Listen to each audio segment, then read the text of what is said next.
The committee will come to order. I'd like to, before I begin my opening statement, I would like to yield for a brief moment to the chairman of the full committee. You're recognized, sir. Thank you. Thank you very much for yielding. And I just want to set the stage for a second before we get started this morning. We have a witness at our table today that has received a death threat that I listened to the voicemail. Someone said he was a left-wing anarchist, and you're here. People, if they want to listen to it on the committee, they're welcome to.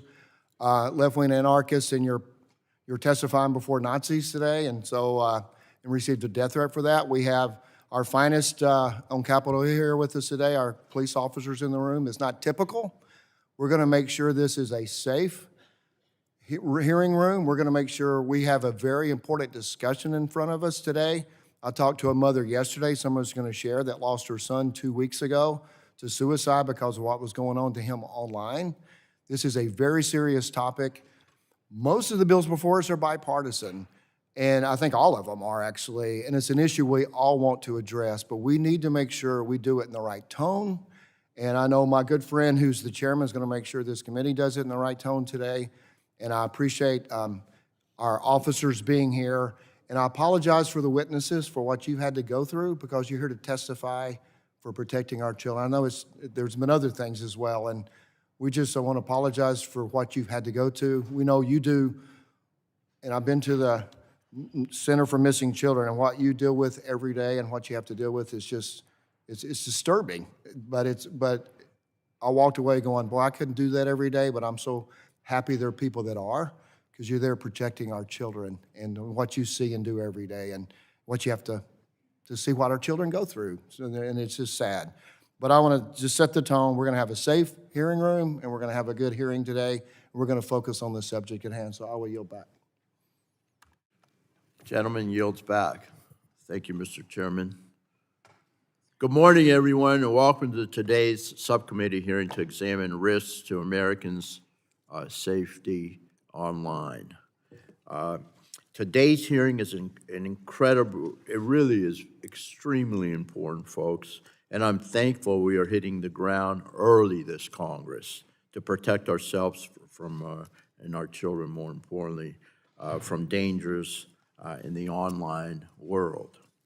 Technology has created a wonderful tool to gather information and connect us to the world. But with every new great tool, malicious actors have found a way to refigure technology to spread malice and harm people across the globe. While Congress has looked to build walls preventing these harms from occurring, we have failed to keep pace with technology. Take, for example, the important work Congress did to combat sexual exploitation of children. When Congress first worked on this issue, it was hard to imagine artificial intelligence could be used to create fake but lifelike, non-consensual, intimate images of children. Worse still, it was hard to imagine anyone so vile who would actually do it. But today, this detestable people are extorting children with technology, creating these images and uploading them online for the world to see. And it doesn't stop with deep fakes either. Criminals are masking themselves as friends or romantic partners to solicit intimate, authentic images of children and ransoming these images for a quick buck. Detestable, as I said. The pain these children experience is hard, and it breaks my heart, and I know it breaks your hearts too. We've got to do something about it. You ought to thank you for your work at the National Center for Missing and Exploited Children, and for providing your expertise. We appreciate you so very much. Thanks for being here. Again, you're doing God's work. I'm looking forward to your testimony and why Congress must act immediately to stop this abhorrent practice. Congress must take a holistic approach to establish protections online, that's why I'm so proud to see many of our members working on different mechanisms to protect our children. I, for one, am eager to move the ball forward on the Kids Online Safety Act, and I know Representative Castor is as well. While this is not a legislative hearing, I'm hoping we can use this hearing to improve the legislation and enact a law that provides parents with the tools they need while also targeting illegal content from ever making its way to children's screens in the first place. Parents know their children the best, so we must adequately equip them with the tools they need to protect their families. Unfortunately, it is clear the existing tools do not work. I'm tired of hearing big tech insist that solutions are already in place when it is clear they are not working. And it's true, they're not working. No more excuses, folks. We have to fix this. We have to hold big tech accountable. The very companies that have positioned themselves as the gatekeepers of our children's online safety continue to let us down, as I said. Don and Claire, thank you for being here to share your experiences and your commitment to driving real change. This hearing should not be partisan. It is far too important of any issue to use a political, this is not a political circus, folks. We've got to save our kids. Whatever it takes, we must save our children. Many of us here today have introduced or are working on legislation to build protections from harms online. This is not a partisan issue, as I said before, and it impacts every one of our districts. And I know there are members here that will share stories, and I have one here. In 2022, McKenna Brown, a 16-year-old from the Tampa Bay area, tragically took her life after being victimized by cyberbullying through multiple social media apps and text messages. McKenna's parents knew none of this until it was too late. Since then, her mother, Cheryl, has been an advocate for change, urging lawmakers to give parents the tools necessary to keep the kids safe. I understand there are similarly situated parents here in the audience. Thank you so very much for coming. And I want to recognize your own stories, efforts, and commitment to protect children from online safety. So I do have other comments, but I don't want to run over. We are going to stick to the time. And I'm going to recognize now the ranking member from the great state of Illinois for her 5 minutes. Thank you. You're recognized. Yes, thank you, Mr. Chairman. You know, we had in place what we needed to protect our children. And that's why I am absolutely furious right now that there has been this effort to fire the two members of the two members of the FTC who were doing a wonderful job, bipartisan, making sure that we are, and I'll go into more detail, protecting our children, which you seem so important. It is very important.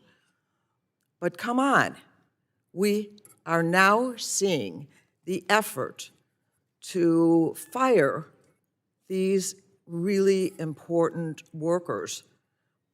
You know, it makes me absolutely so angry that the President of the United States thinks it is his ability and his right to fire these people when, in fact, that is not true. It's against the law.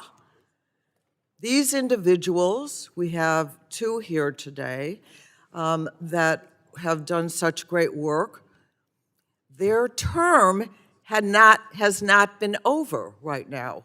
So this was a decision, instead of justifying what is the rule according to the Supreme Court, these individuals should still be on the FTC commission.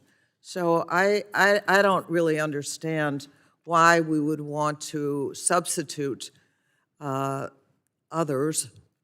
I understand that the Republicans are still in place, and yet the Democrats, who worked so well, are now considered fired, but they really cannot be legally done. So I wanted to, what is this? Gus, we've worked on tickets and privacy. You wanted to say to Gus that you've worked in tickets and privacy together? Yeah. So Gus, I wanted to say to you, we have worked on so many issues together, on privacy, some things on children. I agree with you on the urgency of doing these things. We have the people in place who can help to do it. But now we don't have that bipartisan effort, and it makes no sense, and it should be overturned, and then continue to make sure that we are protecting our children. What we are seeing right now, too, is that it's not only protecting our kids, but it is also, Food prices. oh yeah, food prices. And that's certainly something that the president said, the food prices have to go down. Instead, they have gone up, and the food prices, the gouging that was taking place is actually something, once again, that the full complement of the Federal Trade Commission was looking at and doing something about. Also, okay, what's next? Gift to billionaires. So this is just one big gift to the billionaires, that were the ones that were at the front page at the when the president was sworn in. Those were the people he had there. And what we need is something, the advocates for the individuals. And I just want to say to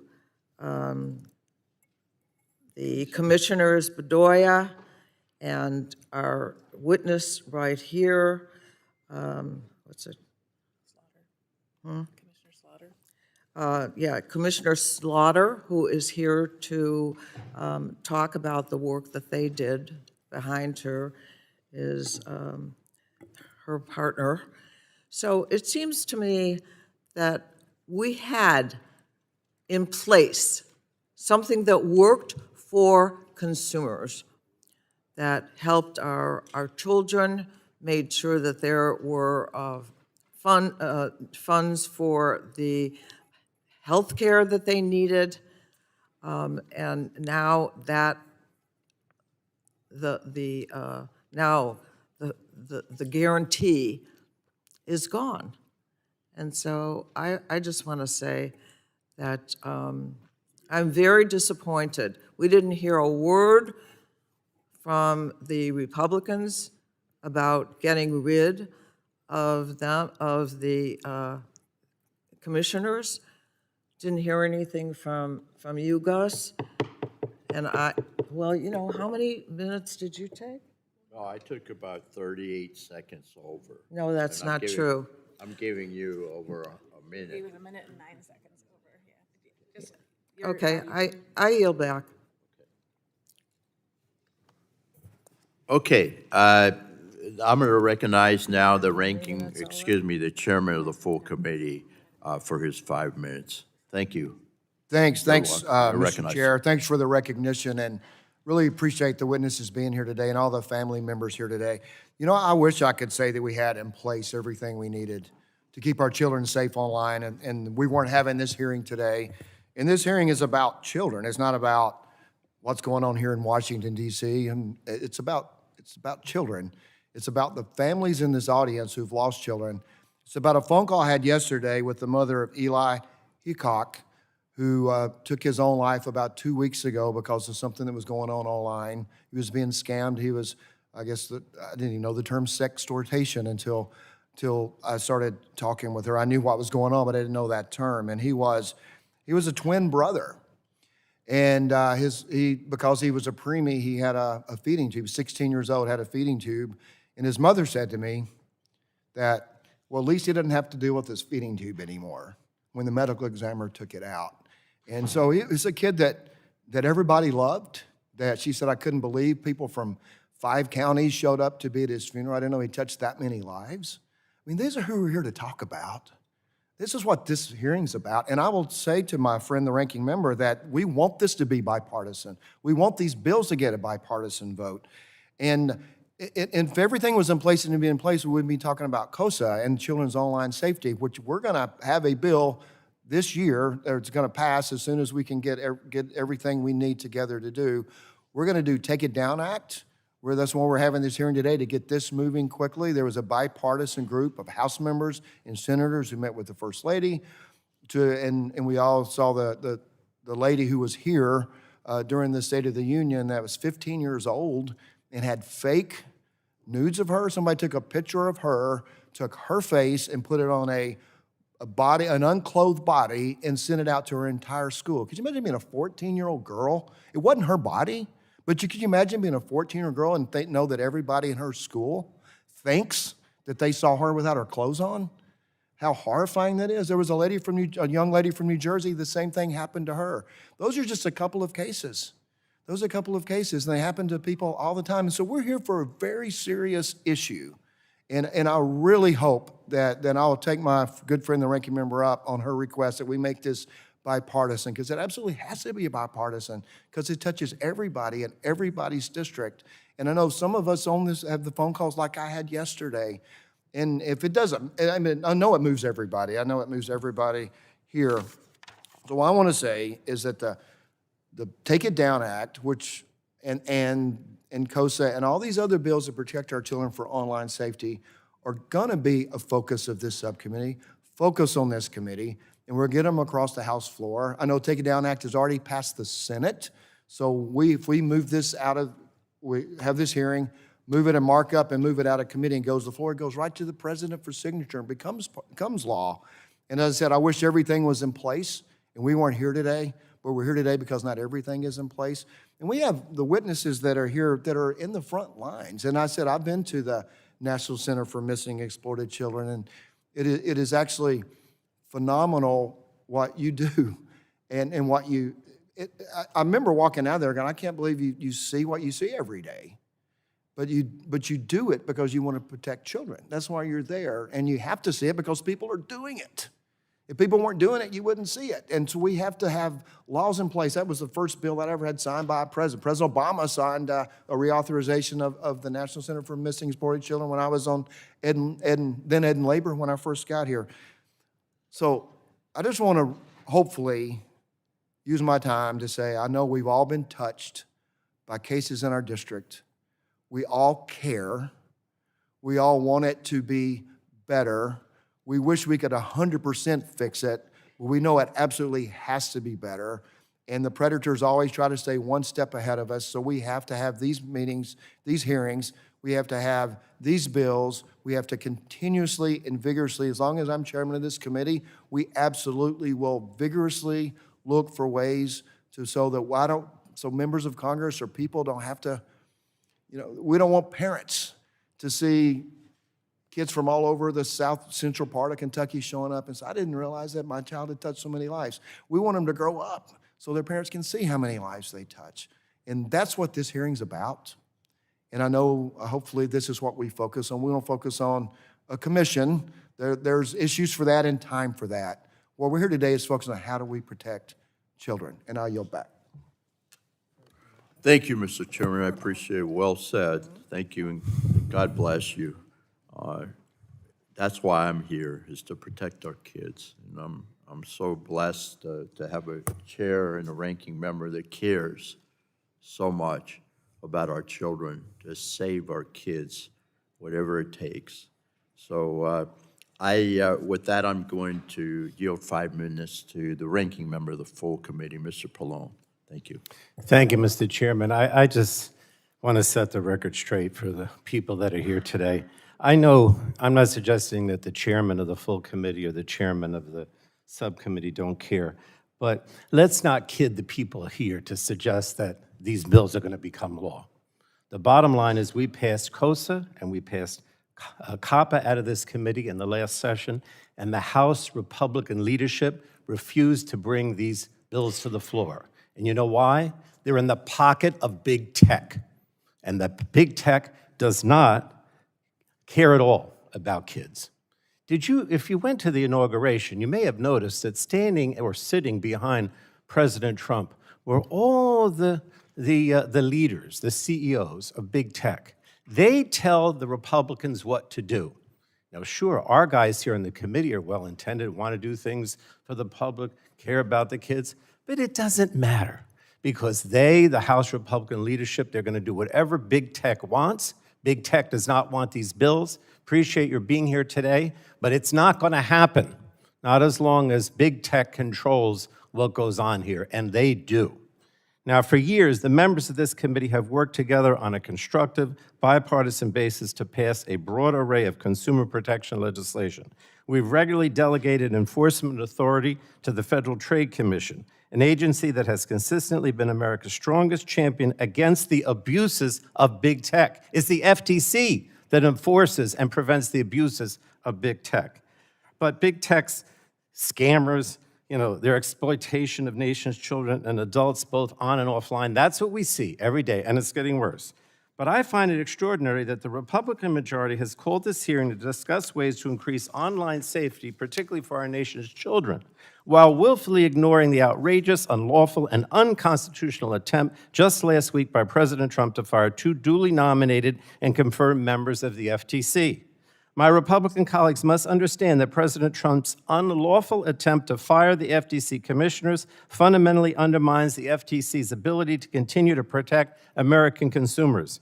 And yet, rather than taking this threat seriously and holding the Trump administration accountable, Republicans invited as a witness one of the contributors to Project 2025, which is the problem here. This is the playbook the administration is using to create an oligarchy that benefits billionaires at the expense of everyone else, including little kids. In creating the FTC, Congress gave the agency broad authority to protect consumers from unfair or deceptive acts or practices and unfair competition in interstate commerce. Congress recognized the FTC needed to be independent from political pressure and be structured to ensure a measure of consistency across administrations so that it could conduct its work in an even-handed manner. And Congress created an agency led by commissioners from both parties who cannot be removed by any president on a political whim, but only for, and I quote, inefficiency, neglect of duty, or malfeasance. And before now, only one president had attempted to fire an FTC commissioner without good cause, and the Supreme Court made it clear in the FTC Act that Congress expressly and properly limited the ability of the executive branch to do so. But last week, in attempting to illegally fire Commissioners Slaughter and Bedoya, President Trump did not claim that they engage in inefficiency, neglect of duty, or malfeasance. To make such a claim would have been impossible because the commissioners have served with great distinction. So I just want to say, I guess it's obvious that I'm outraged by President Trump's illegal attempts to oust these 2 commissioners. It certainly seems that President Trump's biggest donors, including Elon Musk, bought not just a seat to the front row at the president's inauguration, but also an agreement that companies will not face accountability for their misdeeds. And unfortunately, committee Republicans are likely to ignore this flagrant corruption and violation of the law. So, look, I just want to say, I know that we have today with us one of the commissioners, Commissioner Slaughter. I still call her the commissioner, and behind him is sitting Commissioner Bedoya. And I call them the commissioners because they were not fired. They are still the commissioners. And I'm hopeful at some point they're going to take this to court and the courts will overturn it, as the courts have with almost everything that President Trump has done. And the question really is when that happens, is the president going to abide by the courts? Or is he going to say that I don't care about the courts because I don't care about the rule of law and I don't care about democracy? So we'll see at one point, hopefully the members on the other side of the aisle, stand up and, defend the rule of law. But so far, I don't see it, unfortunately. I yield back, Mr. Chairman. Gentleman yields back. Now I'm going to recognize the witnesses here today, or at least introduce them. We appreciate you being here. Thank you so much for the sacrifice you're making, and thank you for doing what you know best, protecting our kids, and that's why we're here today.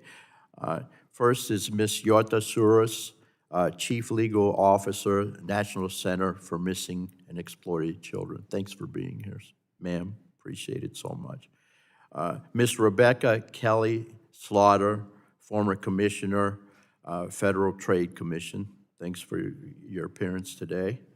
Ms. Dawn Hodgkins, Senior Advisor, National Center on Sexual Exploitation. Thank you again for being here today. Thanks for your bravery. And Ms. Clara Morrow, Fellow Ethics and Public Policy Center. Thank you again for being here. So what I'm going to do now is I'll recognize our first witness, Ms. Souris. You're recognized, ma'am, for your 5 minutes of testimony. Thank you. Thank you.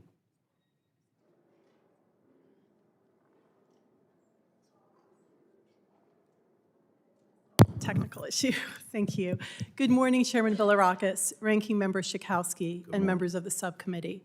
My name is Yota Souris, and I'm the Chief Legal Officer for the National Center for Missing and Exploited Children, or NCMEC. For over 40 years, NCMEC has operated as a nonprofit organization to help find missing children, reduce child sexual exploitation, and prevent child victimization. I'm honored to be here today to share NCMEC's perspective on the escalating threats to child safety online. Congress has designated NCMEC to operate 16 programs relating to our mission. In many cases, we are the first call a parent or law enforcement makes when a child goes missing or has been exploited. As a clearinghouse, we support law enforcement in identifying, locating, and recovering child victims. We provide child safety education to schools and communities, and we support victims and families experiencing the trauma of a missing or exploited child. Over the past 27 years, we have handled hundreds of millions of reports relating to child pornography, or as it's more appropriately referred to, child sexual abuse material, or CSAM. Based on our work, we know that dangers to children online are expanding in severity, complexity, and scope. Today, we are witnessing new threats to children online, including the use of generative artificial intelligence to exploit children and increases in children being victimized through online enticement and financial sextortion. We need bipartisan, bicameral congressional action to address these new threats. We must provide more remedies to child victims, new tools for law enforcement, and enforceable regulations that incentivize online platforms to better detect, report, and remove child sexual exploitation. While the threats are formidable, Congress has a real opportunity this term to confront the realities of child sexual exploitation and move legislation to protect children. NCMEC supports many of the legislative initiatives pending this term, including the following. The Take It Down Act has broad bipartisan support and will meaningfully impact child safety. NCMEC is encouraged by today's hearing and urges the committee to pass this bill. Law enforcement has informed NCMEC that cyber tip-line reports containing nude or sexually exploitative images of a child often cannot be pursued because they do not constitute CSAM. This prevents law enforcement from intervening at the earliest indication that a child is being exploited, which is especially critical when a child is being enticed or sextorted. This legal gap leaves children at risk. Take It Down closes this gap by criminalizing the knowing publication of these images, whether real or created by nudify apps or AI technology. For child survivors, a primary goal is to ensure their images are taken down and not accessible online. The Take It Down Act will achieve this by establishing a notice and removal requirement for online platforms. Another important tool to safeguard children online is age gating, enforced by robust age assurance measures. NCMEC is aware of debates regarding whether online platforms or device and app store providers should be responsible. NCMEC believes that the best approach is an all-of-the-above strategy. We support solutions that enforce shared responsibility between online platforms and device and app store providers while ensuring parents have necessary tools to help protect their children. Online platforms, device and app store providers, and parents cannot on their own effectively protect children. Each must be involved to ensure children have safe online experiences. NCMEC also strongly supports the right of a child victim to have their day in court and bring a civil lawsuit against all parties, including online platforms that host or facilitate their abuse. Currently, a child victimized by the endless recirculation of CSAM in which they are depicted has no civil recourse against an online platform. NCMEC recognizes the nuance required to legislate this private right of action. We remain available to assist the committee in crafting a remedy for as many children as possible that also can garner sufficient support to pass Congress. Finally, we must update the cyber tip line reporting process.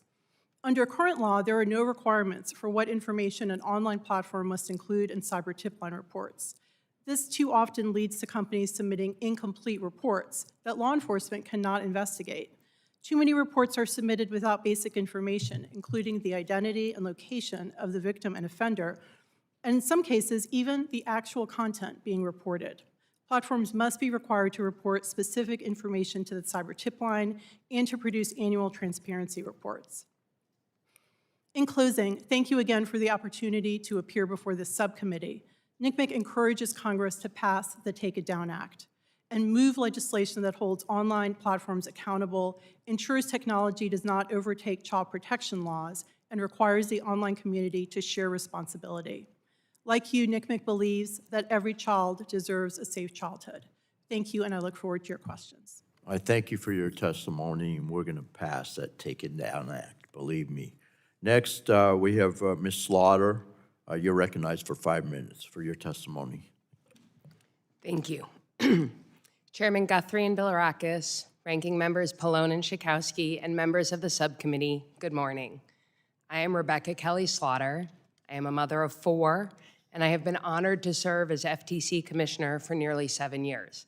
In fact, it was exactly 7 years ago on this date that President Trump first announced my nomination. Thank you for inviting me to testify about the FTC's vital consumer protection work involving online harms and to explain how that work is undermined by President's attempt to fire me and Commissioner Bedoya in direct violation of the FTC Act and binding Supreme Court precedent. Congress created the FTC to protect Americans from unfair methods of competition and unfair and deceptive business practices. Congress structured the FTC as a bipartisan 5-member board whose members may be removed only for cause. The FTC's structure emphasizes accountability to you, the people's representatives, and it shields the FTC from undue influence or political interference so that we can protect American children, consumers, workers, and honest businesses without fear or favor. In my time at the FTC, I have given my all to our vital mission, seeking to build bipartisan consensus around issues such as children's privacy, the right to repair, and affordable medicine. Commissioner Bedoya has worked just as hard. Yet last week, we became the first FTC commissioners any president has purported to fire since FDR unlawfully removed Commissioner Humphrey in 1933. The Supreme Court unanimously rejected that move, and its decision has served as the foundation of independence not only at the FTC, but also at many other multi-member agencies such as the Federal Reserve. So why did the president try to fire us last week? I can only assume that the president or his advisors are afraid of our voices. My colleague, Chairman Ferguson, a Republican, is running the FTC and has his key staff in place. As a minority commissioner, my vote may not change the outcome of any particular matter, but I can provide accountability before Congress and the public. Removing me and Commissioner Bedoya means that we will all remain in the dark if the FTC veers off course, or if the president orders Chairman Ferguson to treat the most powerful companies in the world, like the big tech firms whose CEOs flanked the president at his inauguration, with kid gloves. The illegal firings also sent a clear message to the FTC's majority commissioners. You now work under the shadow of arbitrary removal by the president. Today's oligarchs have surely noticed that it is not the independent experts at the FTC or the courts who will decide their fate, but the president himself, and I fear what corporate lawbreakers will get away with. Commissioner Bedoya and I will be challenging our illegal removals. We are working to vindicate the law Congress passed because we care deeply about the honesty and the integrity of the FTC's work and how it affects the American people. I need to take a moment to address the FTC staff directly. Thank you. I see you. I see your hard work. Keep it up. I deeply appreciate it. Take care of each other and do every day what you do best, the right thing in the right way for the right reasons. We'll see you soon. Turning specifically to the world of online harms, the FTC has done extraordinary work, much of it on a bipartisan basis, especially to combat harms to children. But I worry about the future of that work. In my written testimony, I describe 4 recent actions that may now be imperiled, including protecting kids from AI chatbots, updating children's privacy rules, ending video games' unfair practice of hooking kids on loot boxes, and studying social media services privacy practices. I have the same concern about the entirety of the FTC's work. There is one other matter that I worry about most immediately that I know is of concern to this committee. The FTC staff are currently alleging that the 3 big pharmacy middlemen, the PBMs, illegally inflated the price of insulin. That case is pending before the Commission's administrative court. Aside from myself and Commissioner Bedoya, no other sitting commissioner can participate in that case. I honestly don't know what will happen next. On these pressing issues and others, the presence of minority commissioners at the FTC lets us provide transparency into our work, which is essential for accountability. As Chairman Ferguson said recently, it's helpful for markets, for courts, for litigants, for government transparency to have people in the other party pointing out abuses and dissents. Whether it is a Republican or a Democrat in the White House, we will all be worse off without those voices. Since President Trump first appointed me to the FTC, I have fostered collaborative dialogue and compromise with each of my Republican colleagues. Commissioner Bedoya and I each swore an oath to serve the American people and the Constitution, and we will stand by these oaths. I believe the courts will vindicate our rights to do our jobs. Thank you. Thank you, Ms. Slaughter. Next, I'll call Ms. Hodgkins for her, you're recognized for your 5 minutes of testimony.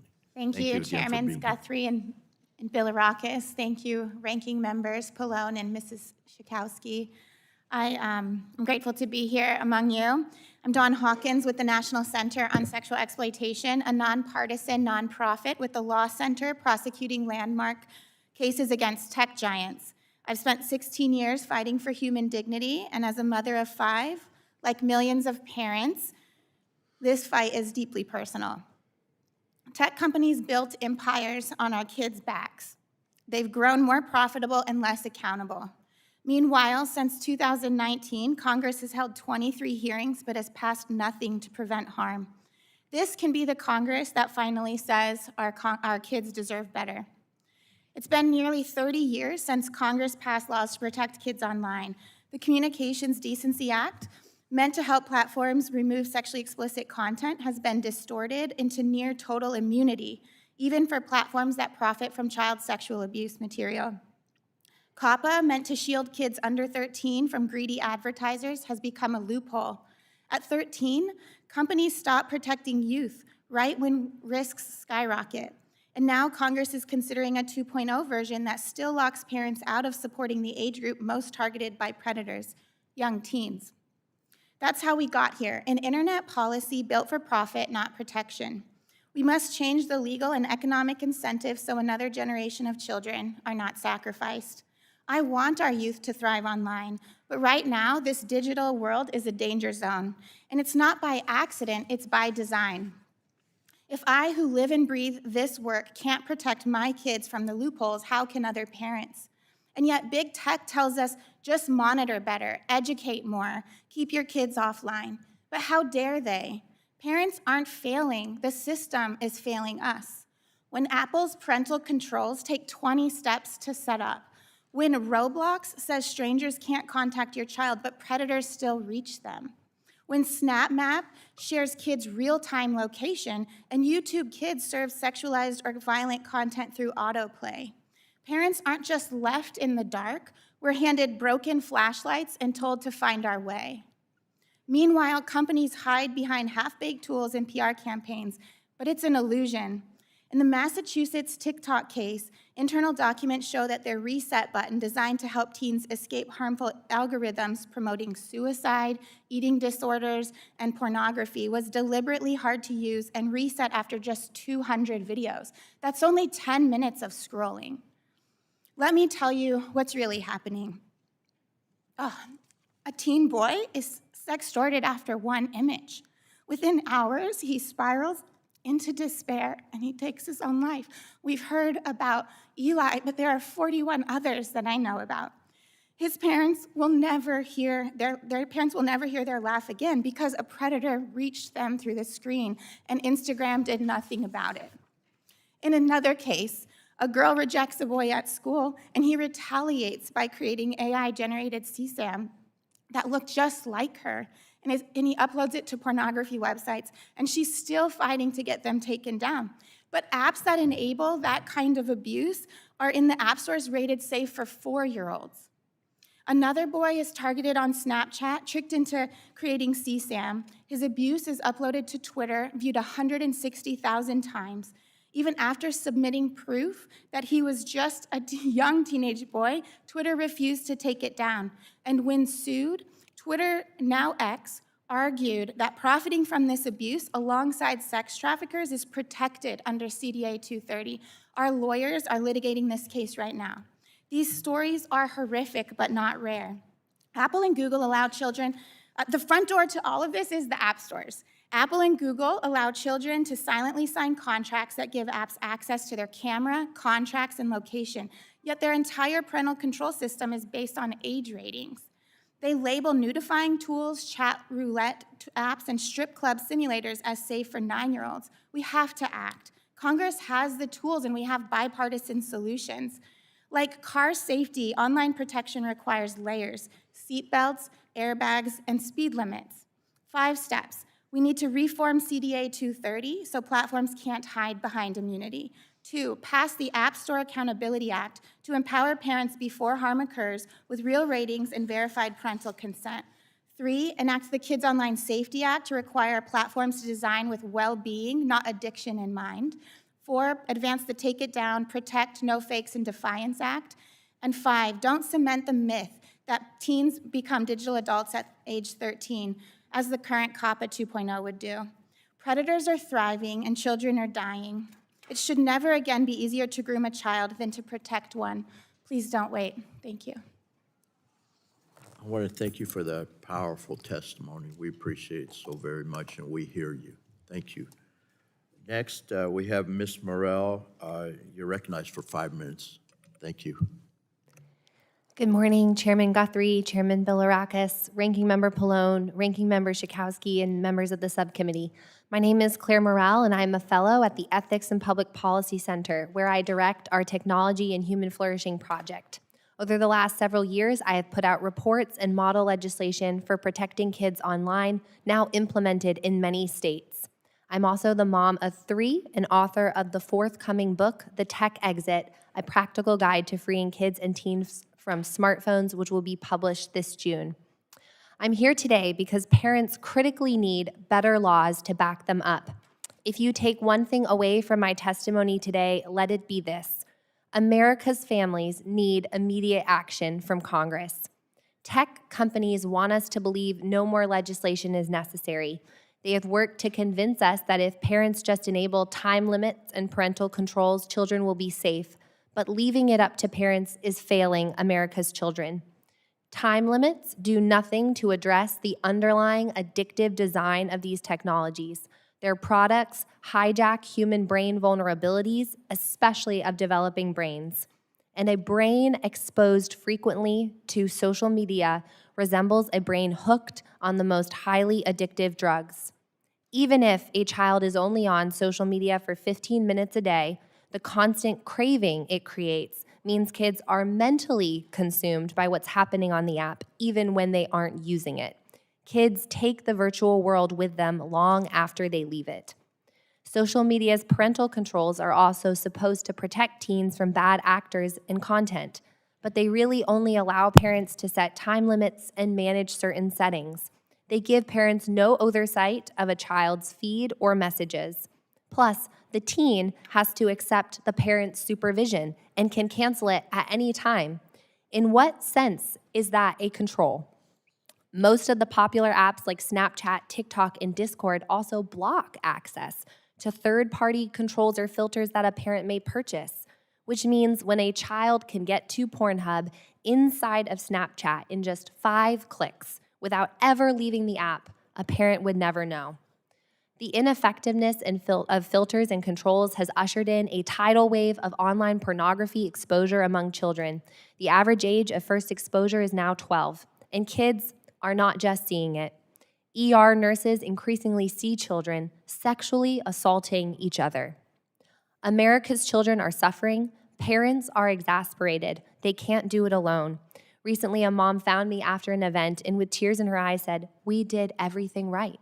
We had all the controls on. We had no idea our daughter got a burner phone and got sucked into pornography and dark, erotic places on social media." Leaving it to parents will never work when there is zero parental involvement required whatsoever in the creation of a social media account or in setting up a device or in downloading apps. Lastly, parents on their own can't protect kids from the collective harms caused by digital technologies. Even if a few teens use social media in a school or organization, it affects the entire cohort of young people, including those who don't use it at all. Time limits and parental controls can't change these negative group effects, nor can they protect children from seeing porn or beheading videos on another child's unprotected device. These are collective action problems. They require policy solutions. So what should Congress do? I offer a few suggestions. First, restrict social media out of childhood. Congress should age restrict social media to 16 or 18 years old, just as it has age restricted other addictive and unsafe products for kids, like alcohol or tobacco. 2, require App Store age verification and parental consent, like the App Store Accountability Act. Congress should pass a law requiring app stores to verify the age of each user, and for minor users, require parental consent for each app download or in-app purchase.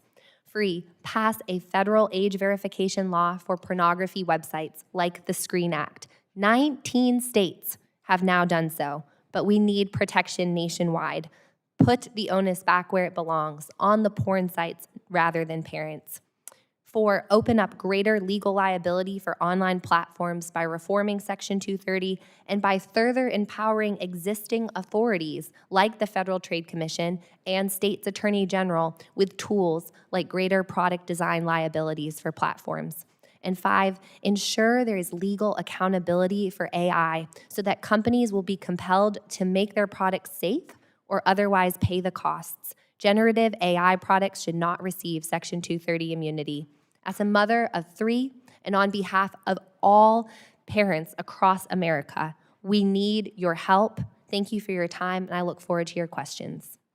Thank you so very much. I want to thank the entire panel for their testimony today, and I want to thank the audience for being here today, the parents and the child advocates and the children. You really do make a difference. All right, I'm going to go ahead and start with yield to myself for 5 minutes for questioning, and I'm going to start with Ms. Soros. Thank you again for being here today and for all the work you and your colleagues at NCMEC do. I have no doubt your work is directly responsible for saving the lives of countless children. We appreciate you so much. Heartbreakingly, our country is plagued with criminals who search for loopholes to terrorize Americans with non-consensual intimate images. This must stop. The Senate recently passed the Takedown Act, targeting the abhorrent criminals who engage in this practice. How will Take It Down protect children from these predators and give Americans the tools to remove it from online, please? Thank you, Chairman Bilirakis, for the question. I highlighted two of the most important factors of Take It Down in my written testimony in great detail, but there are really two primary ways that Take It Down will provide additional remedies to protect children online, both from real, nude, sexually exploitive images and also the AI-generated images as well.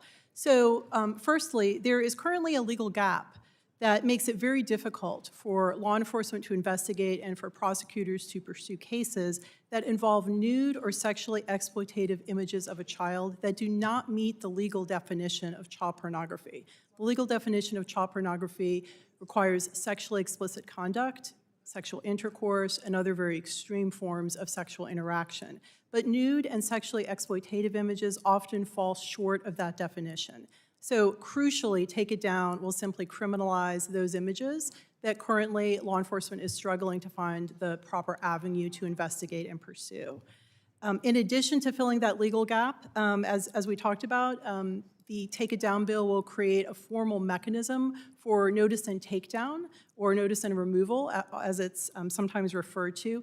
At NCMEC, we hear from survivors that one of the core things that they are seeking is just to ensure their images aren't online anymore, to ensure that they can have control over those images when they do get circulated again.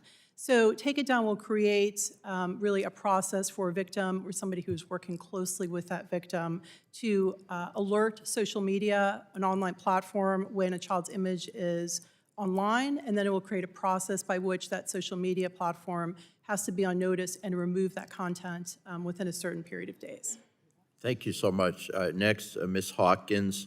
I was reading through your testimony, and I must say, as a father myself and a grandfather, I really appreciate your comments on the difficulties parents face when trying to protect their children online. Your testimony highlights many options to protect children online, including establishing protections in COSA, giving parents more control over what applications are downloaded from app stores, and updating rules related to minors' personal information, to name just a few.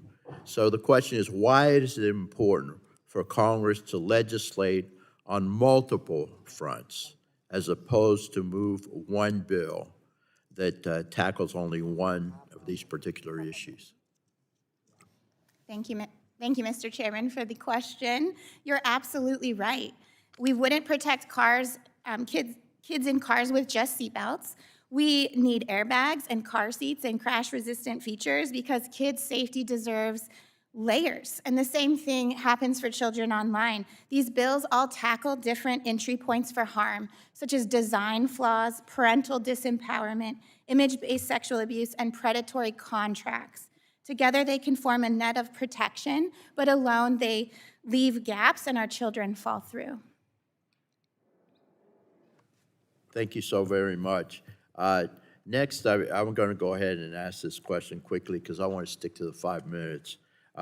Parents need more tools and children need more safeguards. So this is for Ms. Morrell. What tools and safeguards should exist online to protect children? I know you have brought this up, obviously, but do you want to elaborate briefly? Thank you. Thank you for the question, and I know we're short on time. I would just say, as Ms. Hawkins said, we need multiple layers. I think a critical tool is just actual parental involvement in the creation of a social media account or in downloading apps. Right now, parents are not part of that process, and so even if a parent wants their child off social media, a child can easily enter their birth date, agree to a whole host of terms and conditions, enter a contract with a tech company, all without a parent's knowledge. And so the critical tools I think we need are putting parents back in the driver's seat of their kids' online experiences. Very good. Thank you very much. Now I yield 5 minutes to the ranking member of the subcommittee, Ms. Schakowsky. I take great pride in having been a consumer protection leader for years and years in the state legislature and here now in the Congress. But one of the things that has been such a help is to have the Federal Trade Commission to be the cop on the beat to make sure that these things are happening. If this were to go through as the president wanted it, which would be illegal, so I'm hoping that you will take this to court, what would how would this affect consumers and all the people who need the work that you do? If you could tell me that. Thank you. Thank you. Yeah, you're right. The FTC does very vital consumer protection work, including advocacy, including getting money back to people who have been harmed. In fact, last year, the FTC returned $337 million back into the pockets of people who had it wrongfully taken from them from frauds and scams. And it does that on a bipartisan basis through changes in administration, through transitions. That bipartisan structure of the FTC that Congress created provides enormous value to the people that we serve, the children, the parents, the consumers, the workers, the honest businesses, because it provides continuity and credibility in our work. Let me give you a couple of examples. There are ways in which the commissioners come together and find consensus on important cases and important matters that protect consumers. So for example, when we're thinking about children, we brought a case against Epic where we got $500 million in penalties from Epic for how they treated children through Fortnite, including how kids were tricked into paying for games, and also, importantly, to the witnesses in the subcommittee, allowing strangers to have access to children to communicate through that online game. That was an important bipartisan effort of the committee. My former colleague, Commissioner Wilson, wrote a very powerful concurrence in that case about that work related to children in particular. Sometimes we don't find consensus, and that is also important for the commission because we can help provide accountability and transparency to Congress and to the public about other ways things could be done, maybe more relief that was left on the table, or where commissioners think there was an overreach by the commission. That's also an important thing to highlight. So I think the structure of the FTC that Congress created drives towards bipartisan consensus, continuity, credibility, and provides accountability and transparency even where that consensus isn't reached. And all of that redounds to the benefit of the people that we serve. So what you're saying, though, is that because of the ability of the Federal Trade Commission, things really can happen. I mean, there are laws that make it safer for our kids and our consumers. Yeah, that's exactly right. The Federal Trade Commission administers the Federal Trade Commission Act, the Children's Online Privacy Protection Act, and various other laws that are designed by Congress to protect children, to protect consumers. And we want that administration to be done without fear or favor, impartially based on the facts and the law in front of the commission, not based on fear of removal for failure to do a favor for a political donor or one of the big tech companies that don't particularly care for our aggressive enforcement approach. Well, I want to thank you, Congresswoman Slaughter. Congresswoman? No, that's not correct. For the work that you do, and let us hope that the courts will decide that the Federal Trade Commission is the appropriate way that we protect our consumers, and you do it in a bipartisan way, except that right now the Democrats have been excluded from this, so we have to fight back. Thank you very much, and I yield back. I thank the gentlelady. And next we have, we're going to recognize the chairman of the full committee, Mr. Guthrie, from the great state of Kentucky, for his 5 minutes of questioning. Thanks, and I appreciate the ranking member saying Congresswoman Slaughter, because she was a great lady. She represented upstate New York, but you could tell from her accent she was from Appalachia, Kentucky, couldn't you? So thanks for that. You know, getting back to, as you mentioned, thanks, Ms. Hawkins, for mentioning Eli, and you look at, as a parent and a grandparent now, obviously have responsibilities and roles, but we saw with Eli was, they think, was just a one-time, as you mentioned, it's one evening. It happened in one evening, and so we all need to be alert, but you can't be alert 100% of every second of the day, 100% of the time. So it's important that we have these new laws in place. And Eli has mentioned he was a twin, so he was a preemie. I'd mentioned some of the things he had to live with in life, and so I didn't mention that his sister's now spending the first 2 weeks of her 16 years on Earth without him. So you think about that, just all the pain that this has caused, and just it's hard to imagine what families have gone through. And so Ms. Soros and Ms. Hawkins, would you just share how the Take It Down Act would help us hold these people responsible? Other laws, you said COSA, Take It Down Act particularly, would hold these people responsible. Start with Ms. Soros, if you would. Thank you, Chairman Guthrie. Absolutely. Take It Down, as I described earlier, is really going to fill for children this crucial legal gap that exists right now. I think people often think that any image of a child that may be exploitative in some way, that may include some nudity, automatically is child pornography. And under the law, that's actually not accurate. Child pornography is a very severe, extreme form of sexual exploitation. It requires sexually explicit conduct. But we see now this proliferation, especially in enticement cases and financial sextortion cases, as you mentioned with your constituent, and absolutely with AI-generated imagery. We see nude and sexually exploitative imagery proliferating more, and there simply aren't legal avenues to address this appropriately. So we need to take it down. We need to fill that legal gap. We need to give law enforcement tools and prosecutors tools so that they can intervene at the earliest possible moment that a child is being enticed or sextorted or abused online, and they can prevent further abuse. Thank you, Ms. Hawkins. And I'll add, too, that the Take It Down Act would bring significant hope to individuals like Eli or Gavin Guffey, Mr. Fry in South Carolina.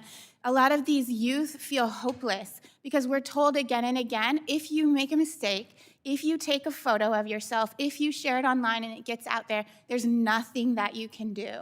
And these predators, they just, that's what they use, that kind of desperation. And this would give law enforcement and these youth, and adults, frankly, too, hope that we could do something about it and we can take this kind of abuse content down. Okay, Ms. Morrill, do you have a comment on that as well?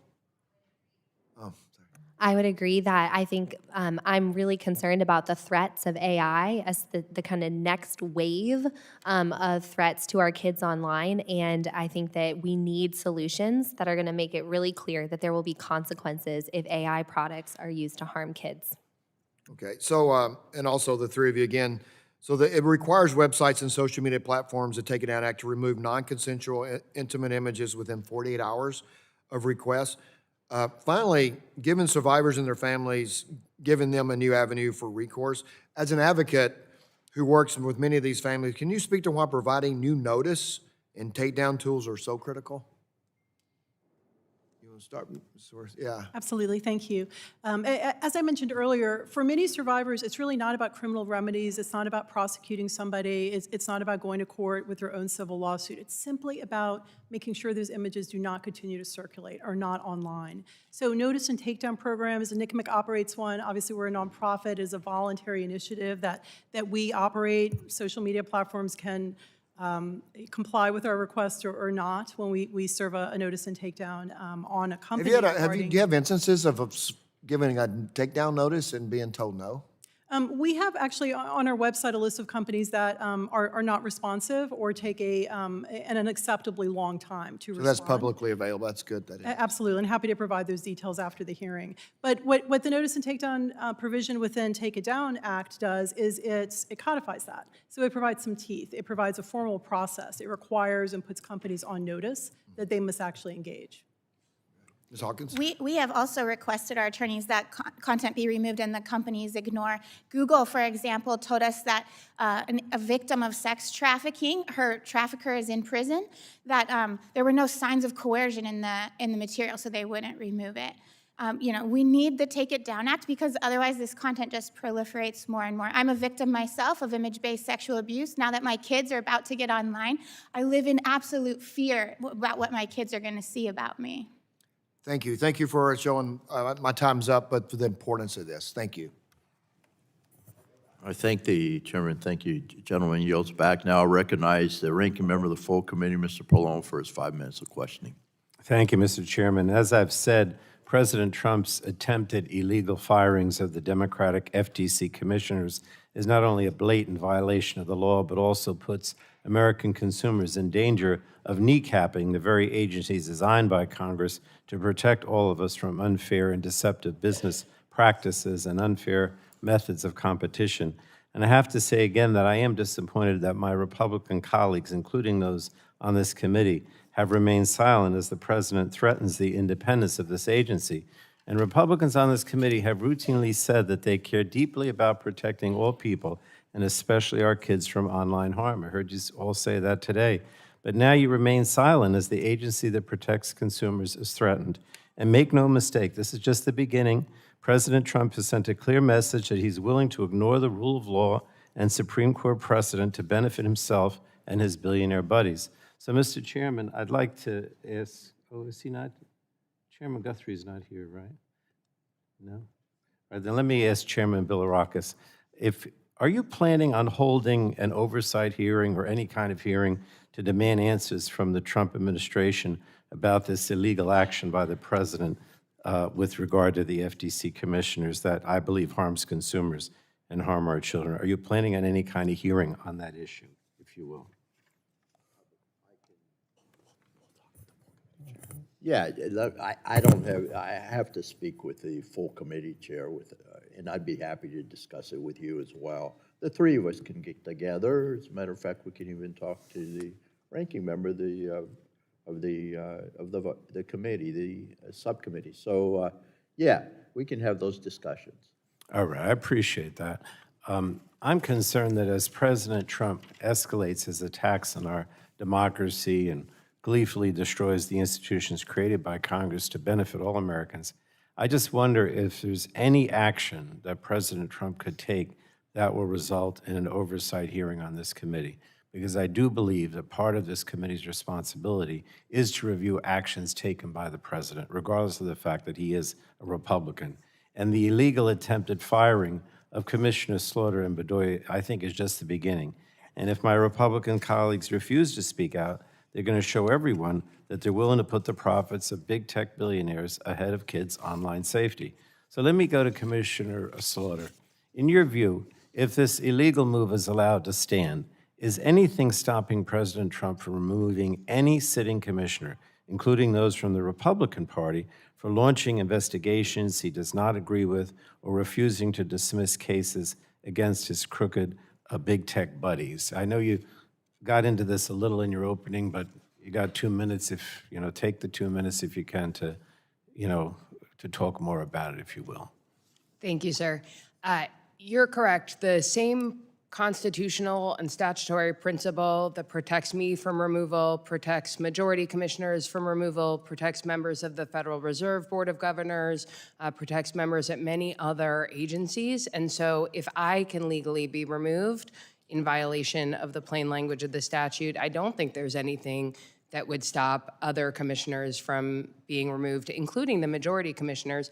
And I think it's worth pointing out, relevant to the conversation we're having here today, I agree with so much of what the witnesses at this table are saying. They're highlighting incredibly important issues.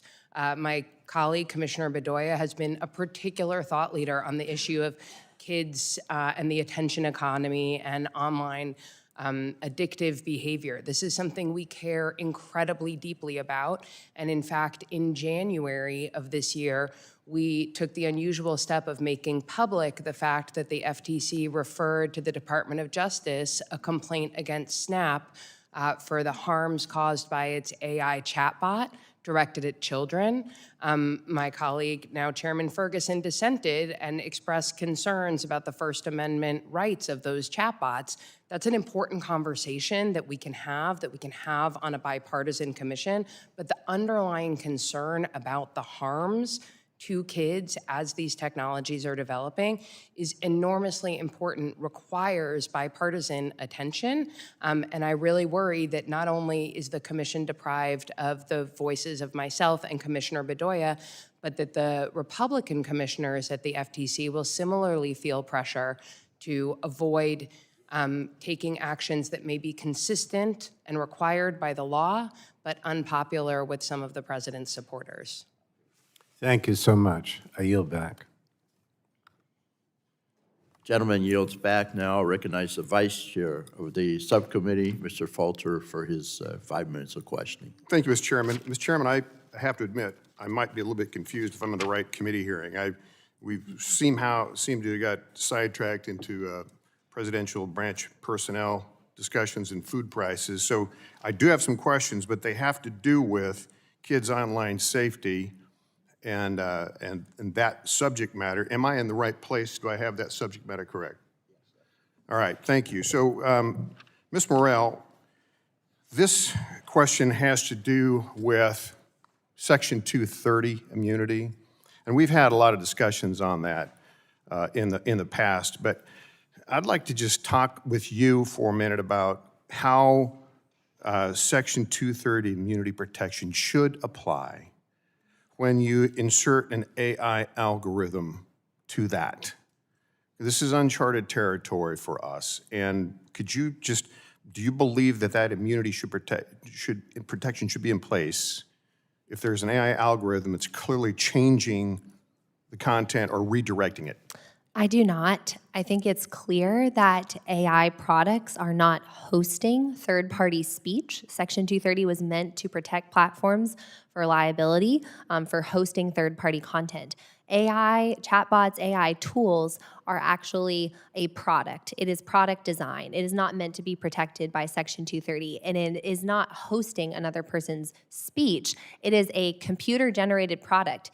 People are training the AI on certain data, and it's being taught to recognize certain patterns. And so the output of AI is actually a just amalgamation of data that has been recognized by a process. And so to me, that clearly falls under product design, not under Section 230 immunity, which is meant to protect platforms from liability for hosting the speech of other people. So those comments make sense to me, and I would parallel your thought process there.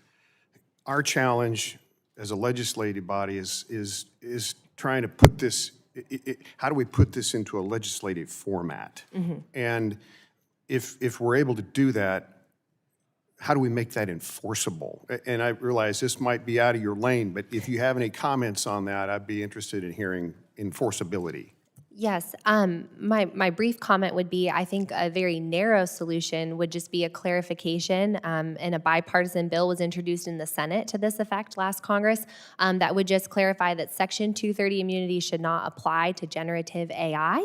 And what that means then is that there is a path for litigation for these companies to be held accountable for harms caused by those products. And so it doesn't actually need to necessarily prescribe all the actions, but it just opens up legal liability. And that is what we see in America, that the way we typically hold private companies accountable for harms to consumers is through channels of litigation. And so I think having that open would compel AI companies to make sure that their products are not harming consumers. Got it. Ms. Souris, just your perspective, same question, 230 immunity, AI intervention there, but in the lens of sexual exploitation.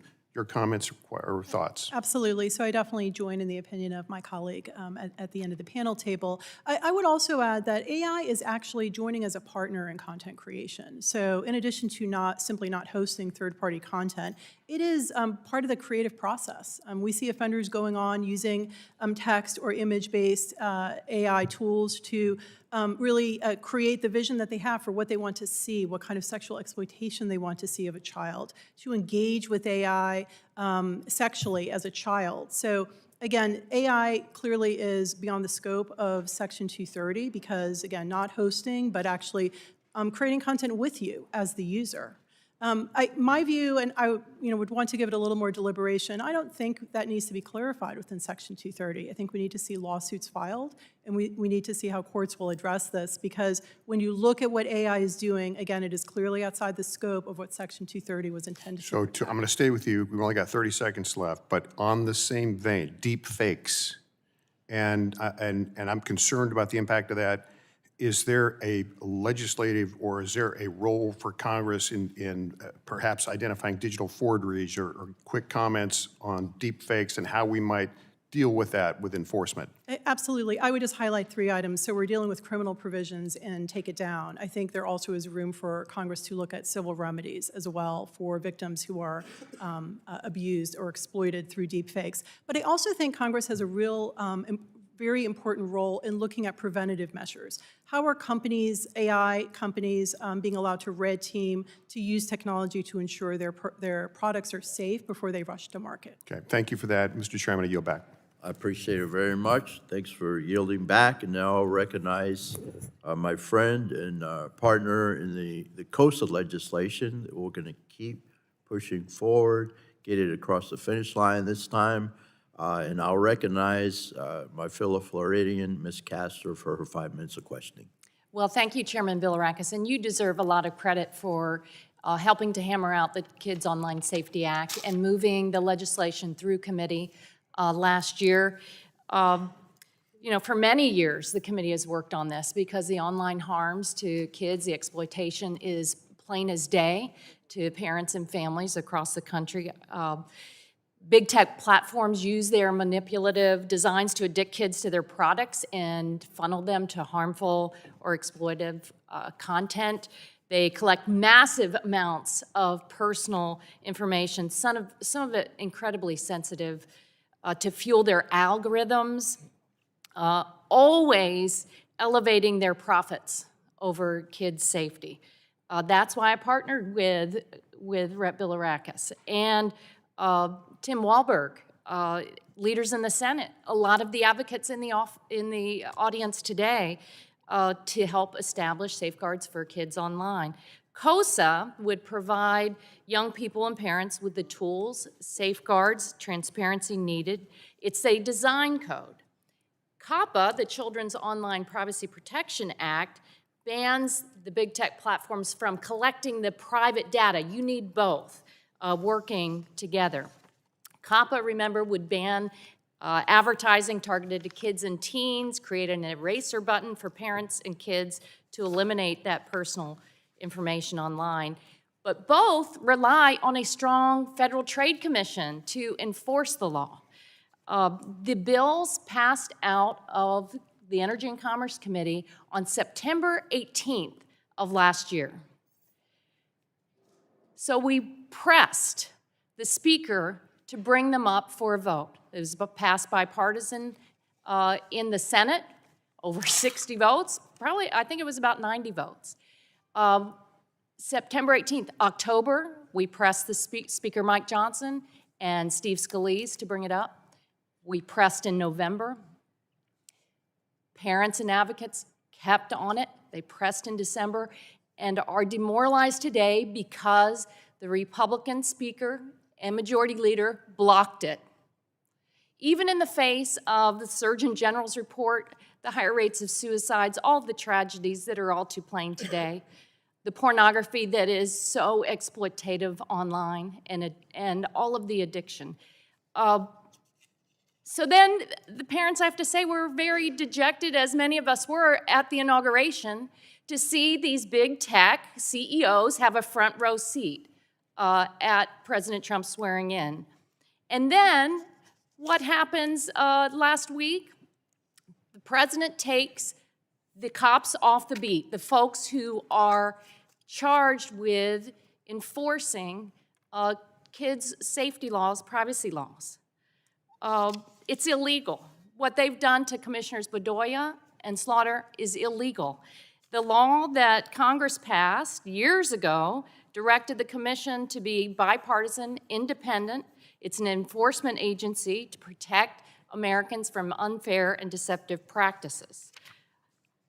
And now they just want to throw the law out the door. And yes, we can talk about the importance of passing new legislation here in this hearing, but if you take the cops off the beat, you give the big tech CEOs a front row seat to the inauguration, you block the COSA and COPPA that was hammered out over years of work in this committee, you You know, how do you restore trust on this? And it's going to be up to this committee to stand up for parents and young people and stand up to these big tech CEOs who want to control our lives.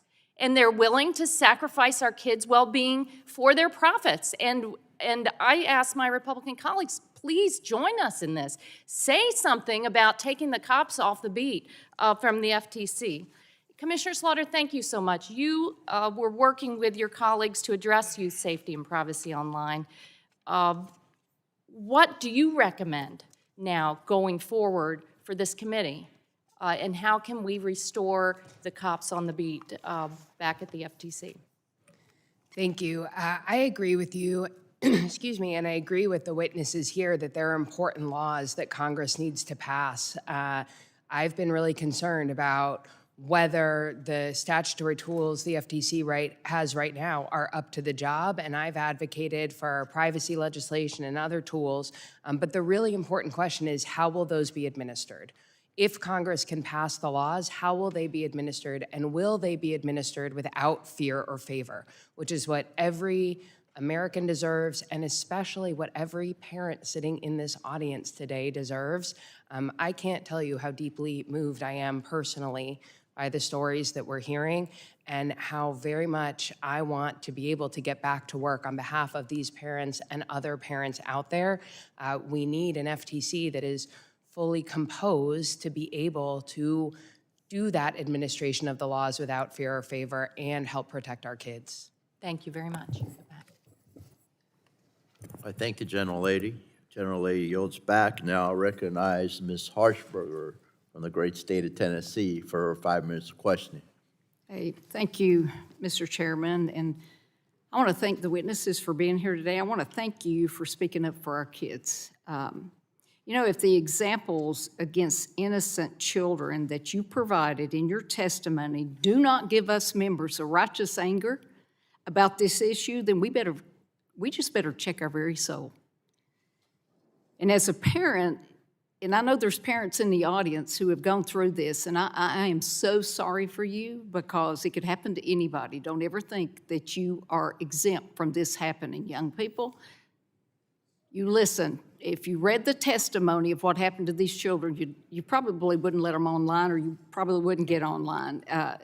You know, as a parent, you try to make sure your child's safe and kept away from harm, but it's very clear as technology continues to accelerate just how difficult it is to protect your kids from these predators. And if you, listen, if they're sick, depraved, possessed, and dangerous criminals are what they are.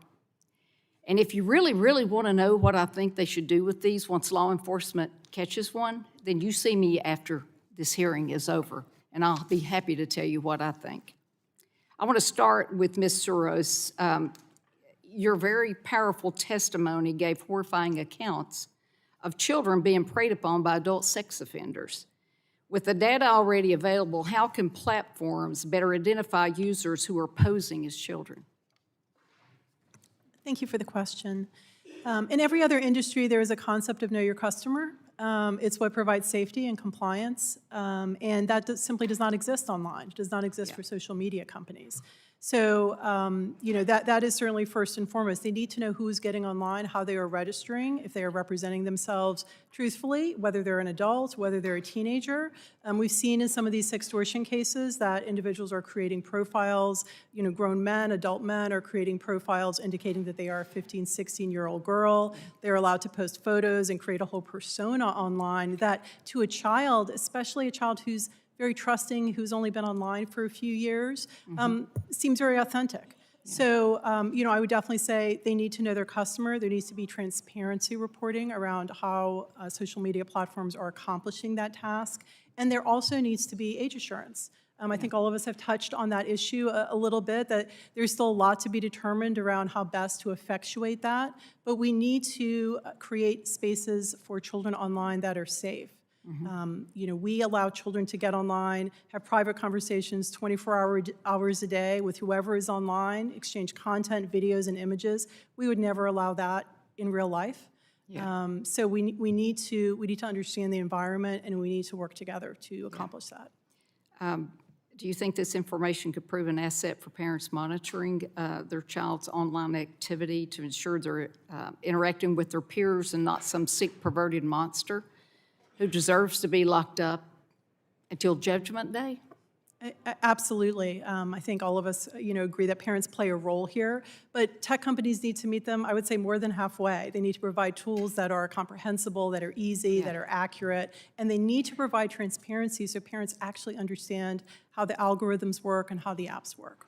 It's sad to say, though, that, I interacted with middle schoolers and taught Sunday school for 24 years, and I used to say it was a fatherless society. But it's a parentless society in a lot of ways, and some of those children don't always have a parent who will protect them. I understand that the National Center of Missing and Exploited Children and law enforcement are interested in prioritizing quality of reports over pure quantity, and that one thing that's helped with that is bundling of reports. Could you tell us a little bit why that's so important, and how could we encourage more companies to do that? Absolutely. So the process of receiving cyber tip line reports at NCMEC, really, if I can just give a brief explanation, we are operate the online reporting mechanism for reports regarding child sexual exploitation. So we are flooded with tens of millions of reports from social media companies, and then we provide those reports to law enforcement around the world, but of course domestically, federal and state, local law enforcement. There has been really, I would say, an issue in recent years as companies are increasing the volume of reports, that reports that are really related regarding the same image, regarding the same incident, regarding the same time frame, have been reported one by one as separate reports. Yeah. That creates a tremendous burden for law enforcement. So we were very gratified this year that Meta, which is one of the larger reporters, it is certainly one of the larger social media companies, agreed to start bundling incidents that are related. It reduces the work burden and the time that law enforcement has to consume on those reports. Okay, very good. And I think I'm over my time, so I yield back. I thank the gentlelady. Now recognize my friend from the state of Florida, Mr. Soto, for his 5 minutes of questioning. Thank you, Chairman, and thank you to all the families for coming today. Sexual exploitation, bullying online, is a horrific threat to our families across the nation.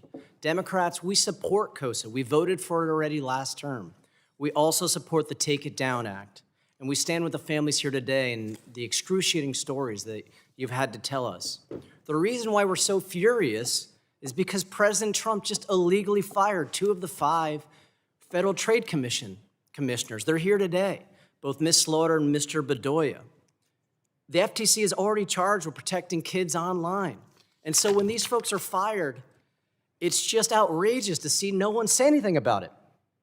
We're talking about standing with these families, and then none of you will stand up to President Trump when he just dismantled the very commission that's charged with doing this stuff. When COSA is passed, when Take It Down is passed, it'll be the FTC that'll be enforcing it. That's why we're so frustrated today, because the commission is now paralyzed. Our Republican colleagues say nothing because they're scared of the president. So they express sympathy, but do nothing about restoring the commission. The second concern is we passed COSA last term, and it never made it to the House floor. It was killed by Speaker Johnson, and then the Internet Privacy Bill, we even had a hearing set for it to vote it out of the committee, and that hearing was pulled back in front of the entire Capitol. What an embarrassment, because the powers that be didn't want this bill to pass. Internet privacy should have passed. It passed when we had the House, and we need the Speaker, we need the Chairman and others to stand with us on this. Sympathy is not enough. Hearing all your stories is not enough. And then when we see tech billionaires having better seats than Republican governors at Trump's inaugural, that does not inspire confidence. So we've brought you here to hear your stories, and we appreciate it. My biggest fear is that nothing is going to happen again, and that would be an absolute travesty. These families deserve to be heard and not used for hearing their stories, sound sympathetic, have a listening ear, and then nothing happens. Commissioner Slaughter, it's really important that we address all the families that are here today. The FTC is already charged with whatever laws are already on the books to help protect children online. And so it would be great to kind of explain what the work that you all were doing right before you were fired. Sure, thank you. I agree with you about the importance of thinking about the families that are here today and the people that they're representing. It is such a critical issue. It moves me so deeply as a human, as a parent, and as a federal trade commissioner. And I share the view of the parents on this panel and in this room that parents can do their absolute best. I try to do my absolute best for my children. And like some of my fellow panelists, I'm pretty expert in this stuff, and it is still really hard for me. So what we need is for the government to empower government agencies to make sure that the onus is on the companies to keep children safe in the first instant. And in order to do that well, we need the government agencies to not be afraid of those companies. And when we pass COSA and you are reinstated as a commissioner after we win in court, what can you then do to help enforce these laws to protect these families? Well, I can do the kinds of things I've been doing for the last 7 years as an FTC commissioner, which is taking on the biggest companies in the world without fear or favor, based on the facts and based on the law. I voted to bring lawsuits against Meta, involving privacy practices, including involving kids. I voted for a settlement with Amazon over Alexa's collection of children's voice data that was illegal.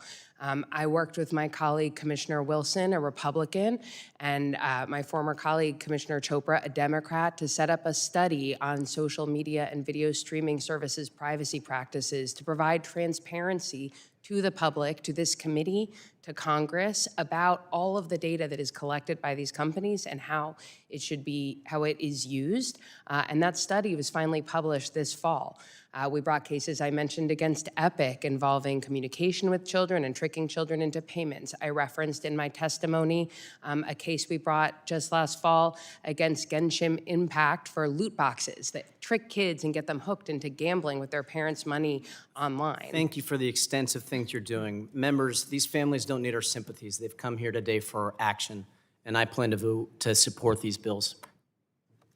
Thank you. Gentleman yields back, and I believe Mr. Alberty is next. So we'll ask you to stick within the 5 minutes if you can, and I'll recognize you for your 5 minutes of questioning. Well, thank you, Mr. Chairman. I am so happy that we are having this hearing because it's on a topic that's deeply personal to me and I think incredibly important. Particularly talking about the Take It Down Act. I had the honor of last year leading the House AI Task Force, and if you read our report, you know that the issue of non-consensual intimate imagery is one of what we felt is the most pressing issues that needs to be dealt with immediately. And we feel like this is low-hanging fruit. Everyone ought to be able to agree that this is unacceptable. This is a problem that's being faced by youth across our country, and I'm hoping that maybe we can be an example here. We're in an era of intense political polarization, but I think this is something we can do on a bipartisan basis. And so I'm really happy that we're having the discussion about that today. Also, the App Store Accountability Act, I think, is an important piece of legislation. I want to talk about that a little bit. I ran a development studio that did app development for a number of years. And so this is something I know a little bit about, and this bill needs some work. You know, one of the points I wanted to make is that when we're talking about the difference between putting obligations on app stores and putting obligations on developers, most developers of apps are not professional companies like the one I ran. They are a couple of people making an app for fun in a garage. And so to the extent that you can, you want to put obligations on the app stores, not the developers. And I'll give you a couple of concrete examples. There's specific language in the bill about when developers are required to use the application programming interface of an app store. We call it an API. And there's no need to make developers do that. The App Store can enforce those restrictions. For example, you wouldn't need, as a developer, to have to enforce an age limit. If you are saying this application is for adults only, the App Store can enforce that and not allow children to even launch the app. That's what you want to do. The same thing with purchase restrictions, same thing with time usage restrictions. So I'm hopeful that we can tighten up some of that language and make it clear where those obligations lie as this bill moves forward. And then lastly, I just wanted to spend a minute talking about enforcement, because we've heard some pretty compelling testimony this morning about the need for reforming Section 230. I think someone brought that up. Several witnesses talked about private right of action. And I think we need to be very cautious about that, because we have a number of different tools in our toolbox when it comes to enforcement. And I don't think anyone would agree that the world would be a better place if we just sued each other more often, right? That's the last resort. We want people to follow the law and be good actors without having to resort to using the courts to enforce the law. Along the years of my public service earlier, I served as the mayor of a small city. I think a number of us on the dais have had that honor. And I had an occasion where an abusive law firm rolled through town and sued a number of our businesses under the Americans with Disabilities Act for little minor technical violations. And so I saw, the flip side of this when lawsuits are used abusively. And I think what it taught me is that companies that have a profit motive for bringing these lawsuits are not suing big tech. They're suing the mom and pop people that don't have the resources to defend themselves. So what I'm saying is this should be the last resort. We have better tools. Civil penalties is great. FTC enforcement as an unfair or deceptive business practice is a powerful tool. Empowering state attorney generals is a powerful tool. Private right of action is a last resort. And I hope we can keep that in mind as we move forward, because what we don't want to create is another ADA that creates a profit incentive for abusive lawsuits against Americans and American companies. But I want to thank everyone for your very heartfelt testimony this morning. Really enjoyed the hearing. I'm looking forward to working particularly with the Take It Down Act to resolve this critically important issue. I yield back. I appreciate it. Thank you for that valuable information. I appreciate it. Gentleman yields back. Now I recognize Ms. Trahan for her 5 minutes of questioning. Thank you, Mr. Chairman. I want to thank the families who are here today sharing their stories. I want to thank our witnesses, particularly FTC Commissioner Slaughter, for being here to testify today. I also saw FTC Commissioner Bedoya earlier sitting behind the witnesses, and I want to thank him for coming. Our Democratic FTC commissioners have been through a lot in the past week, and I applaud them for showing up to shed light on the administration's latest assault on independent agencies tasked with protecting hardworking Americans from corporate abuses. The president's unlawful actions don't just hinder the commissioners from doing their work. These reckless and lawless decisions will directly hurt consumers and prevent this committee from enacting strong, effective, and enforceable laws to protect Americans, especially our children, online. The FTC was purposefully designed as an independent agency by Congress. Lawmakers understood the incompatibility of partisanship and consumer protection and sought to safeguard against powerful interests influencing the work of the agency. The FTC's current Republican chair, Andrew Ferguson, understands the importance of independence as well. In his nomination hearing before the Senate Commerce Committee, Ferguson testified that, quote, consumer protection and competition are not partisan issues. In an interview with the Mercatus Center last year, Ferguson explained that independence encourages careful deliberation and allows for the commission to, quote, test theories internally before marching them out the door. Chair Ferguson makes a fundamental point that President Trump clearly does not understand. Consumer protection is not and should never be a partisan endeavor. It requires the best minds to come together to protect those who would otherwise be abused by powerful corporate actors. The subject of today's hearing is online safety, particularly for our kids. I've been outspoken about holding big tech accountable, protecting consumers' personal data, and demanding transparency from online service providers. So too have my Republican colleagues with whom I've worked on these issues over the years. But I must ask the obvious question. How can we possibly legislate to protect Americans online when the FTC, the cops on the beat enforcing federal competition and consumer protection laws, lacks its independence? What does it mean for independent governance if the FTC's sitting commissioners can be arbitrarily fired by a capricious president. And while we talk about President Trump's illegal attempt to block dedicated consumer protectors from completing their work, we must also acknowledge the precarious environment in which FTC employees are currently doing their work. President Trump's illegal attempt to fire Commissioner Slaughter and Bedoya adds further uncertainty to a work culture laden with looming fears of mass layoffs and forced relocations. Preserving the FTC's independence while increasing its capacity should be a goal shared by every member of this committee, especially if we hope to pass meaningful legislation to protect consumers and kids online. Commissioner Slaughter, I only have one question for you today, and you can take the entire balance of the time to answer it. How important is a strong and independent FTC for watchdogging online harms, especially threats to consumer privacy? Thank you. Excuse me. It's critically important. It is critically important. There is not another federal agency that is doing this work. There is not a substitute for the FTC in terms of policing the world's most powerful corporations and policing them without fear or favor.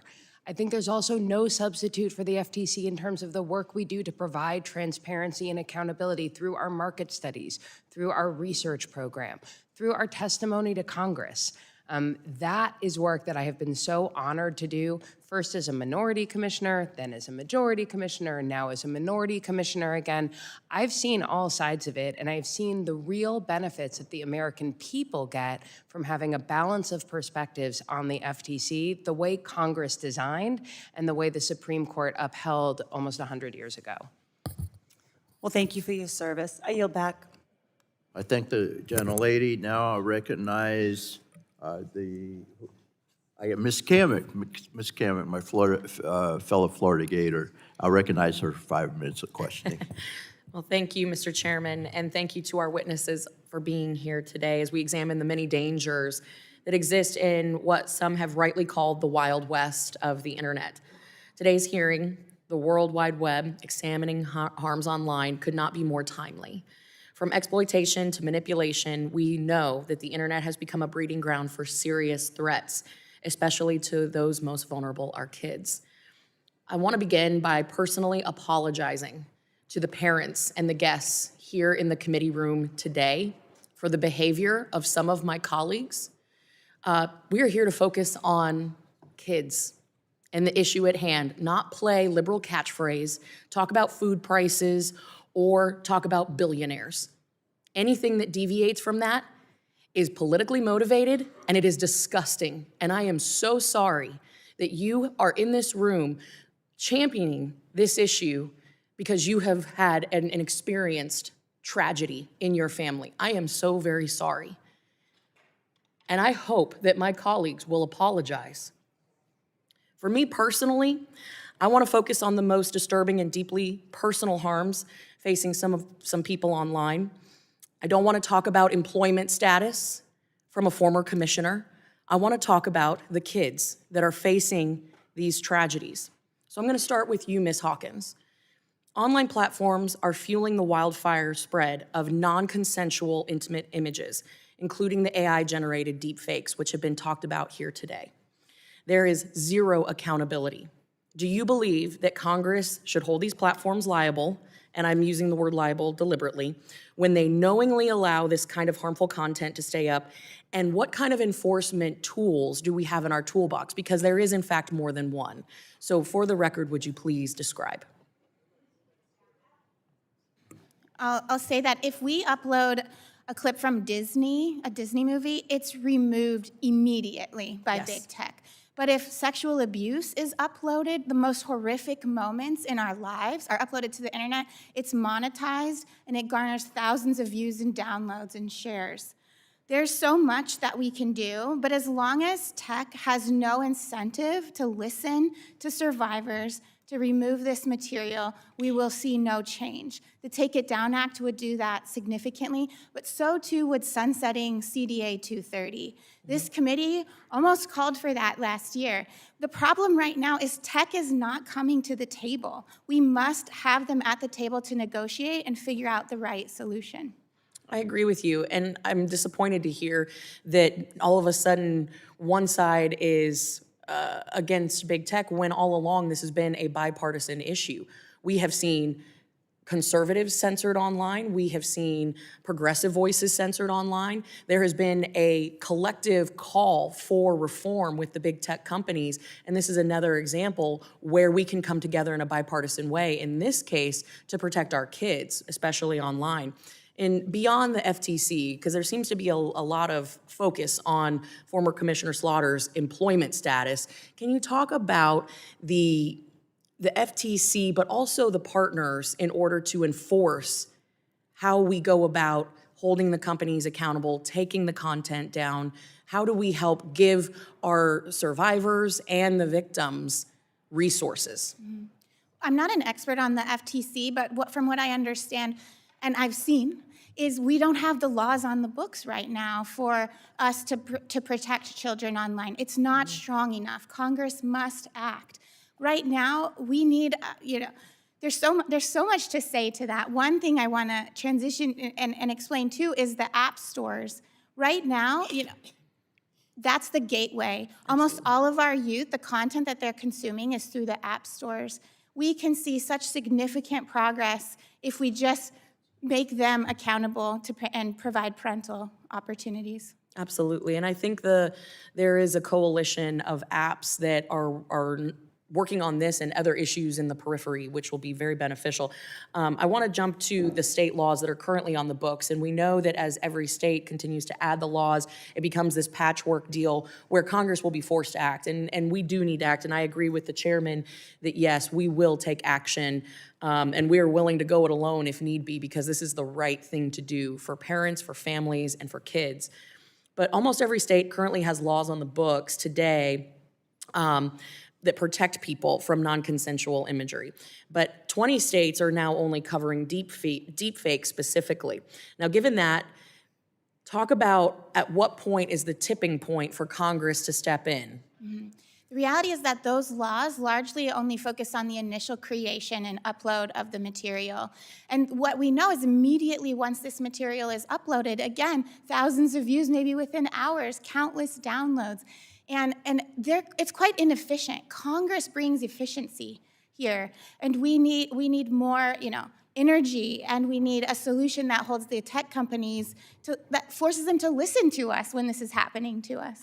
Well, and I know my time has expired, so I will yield, but I also say thank you for being here in the face of threats to stand up for kids and for families. Thank you. Thank you. We all thank you. All right, next we have let's see, who's next on the Democrat side? Ms. Dingell, there she is. Okay, Ms. Dingell, you're recognized for 5 minutes of questioning. Thank you, Mr. Chairman. I want to start by saying thank you to all of the witnesses who I have worked with for a long time before I ever got to Congress. And like all of my colleagues, both sides of the aisle, we are horrified by the fact that there were death threats. I do not like the normalizing of violence or bullying or anything we're seeing, and we're here today because we are fighting that. And when I look at the parents, you need to know people on both sides care deeply. That's why we've been trying for years to get legislation through. I have sat with parents. My own sister died of suicide. I understand that pain. And there isn't a member in this room that doesn't care about you. And I want to make that really clear. And what we really want to do is actually get something done. And I need to say that.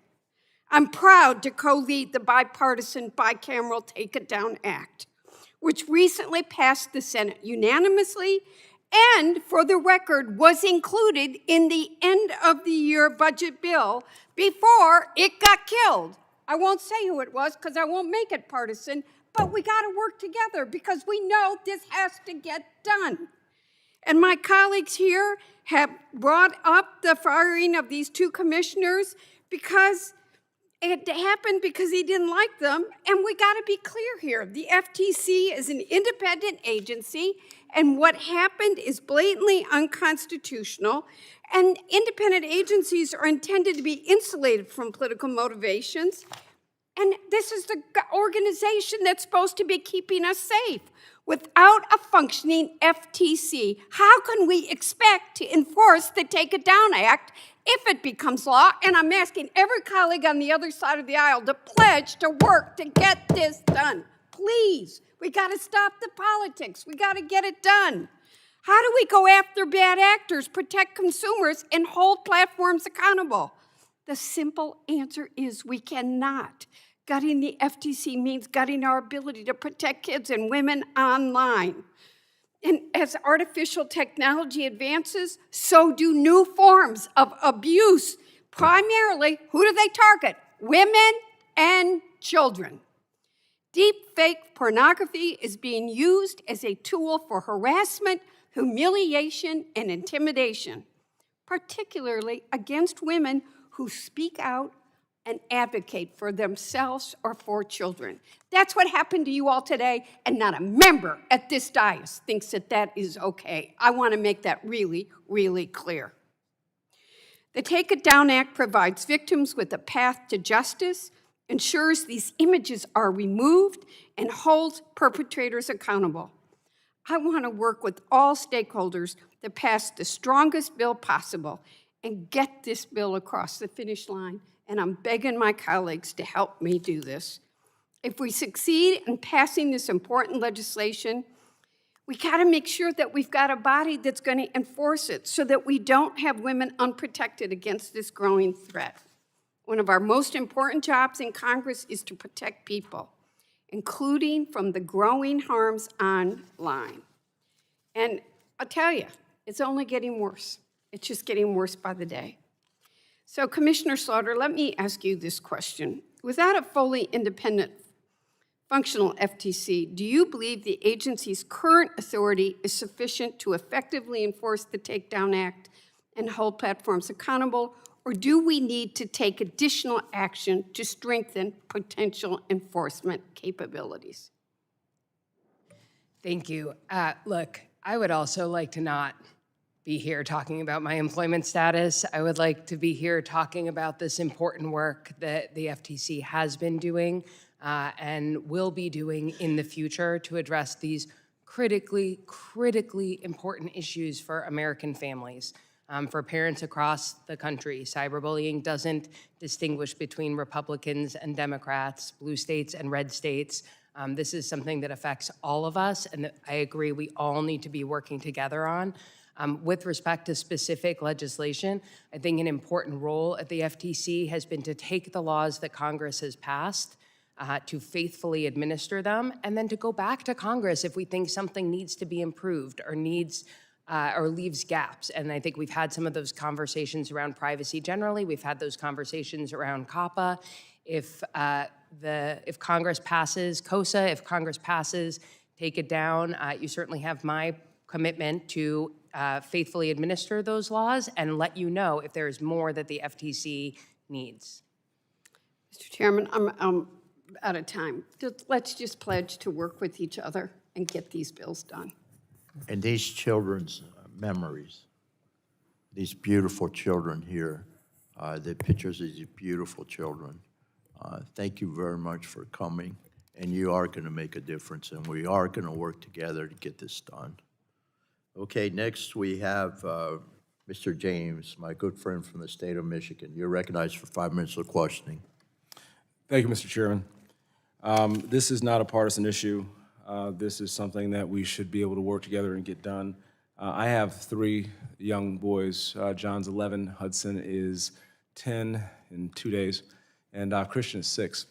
And my 6-year-old, when wanting to watch cartoons, saw something nice up on TV, a cartoon, innocent, and he was able, through the App Store, on our television, to buy Max, HBO, Cinemax, Showtime, and he was able to gain access through that just in a portal.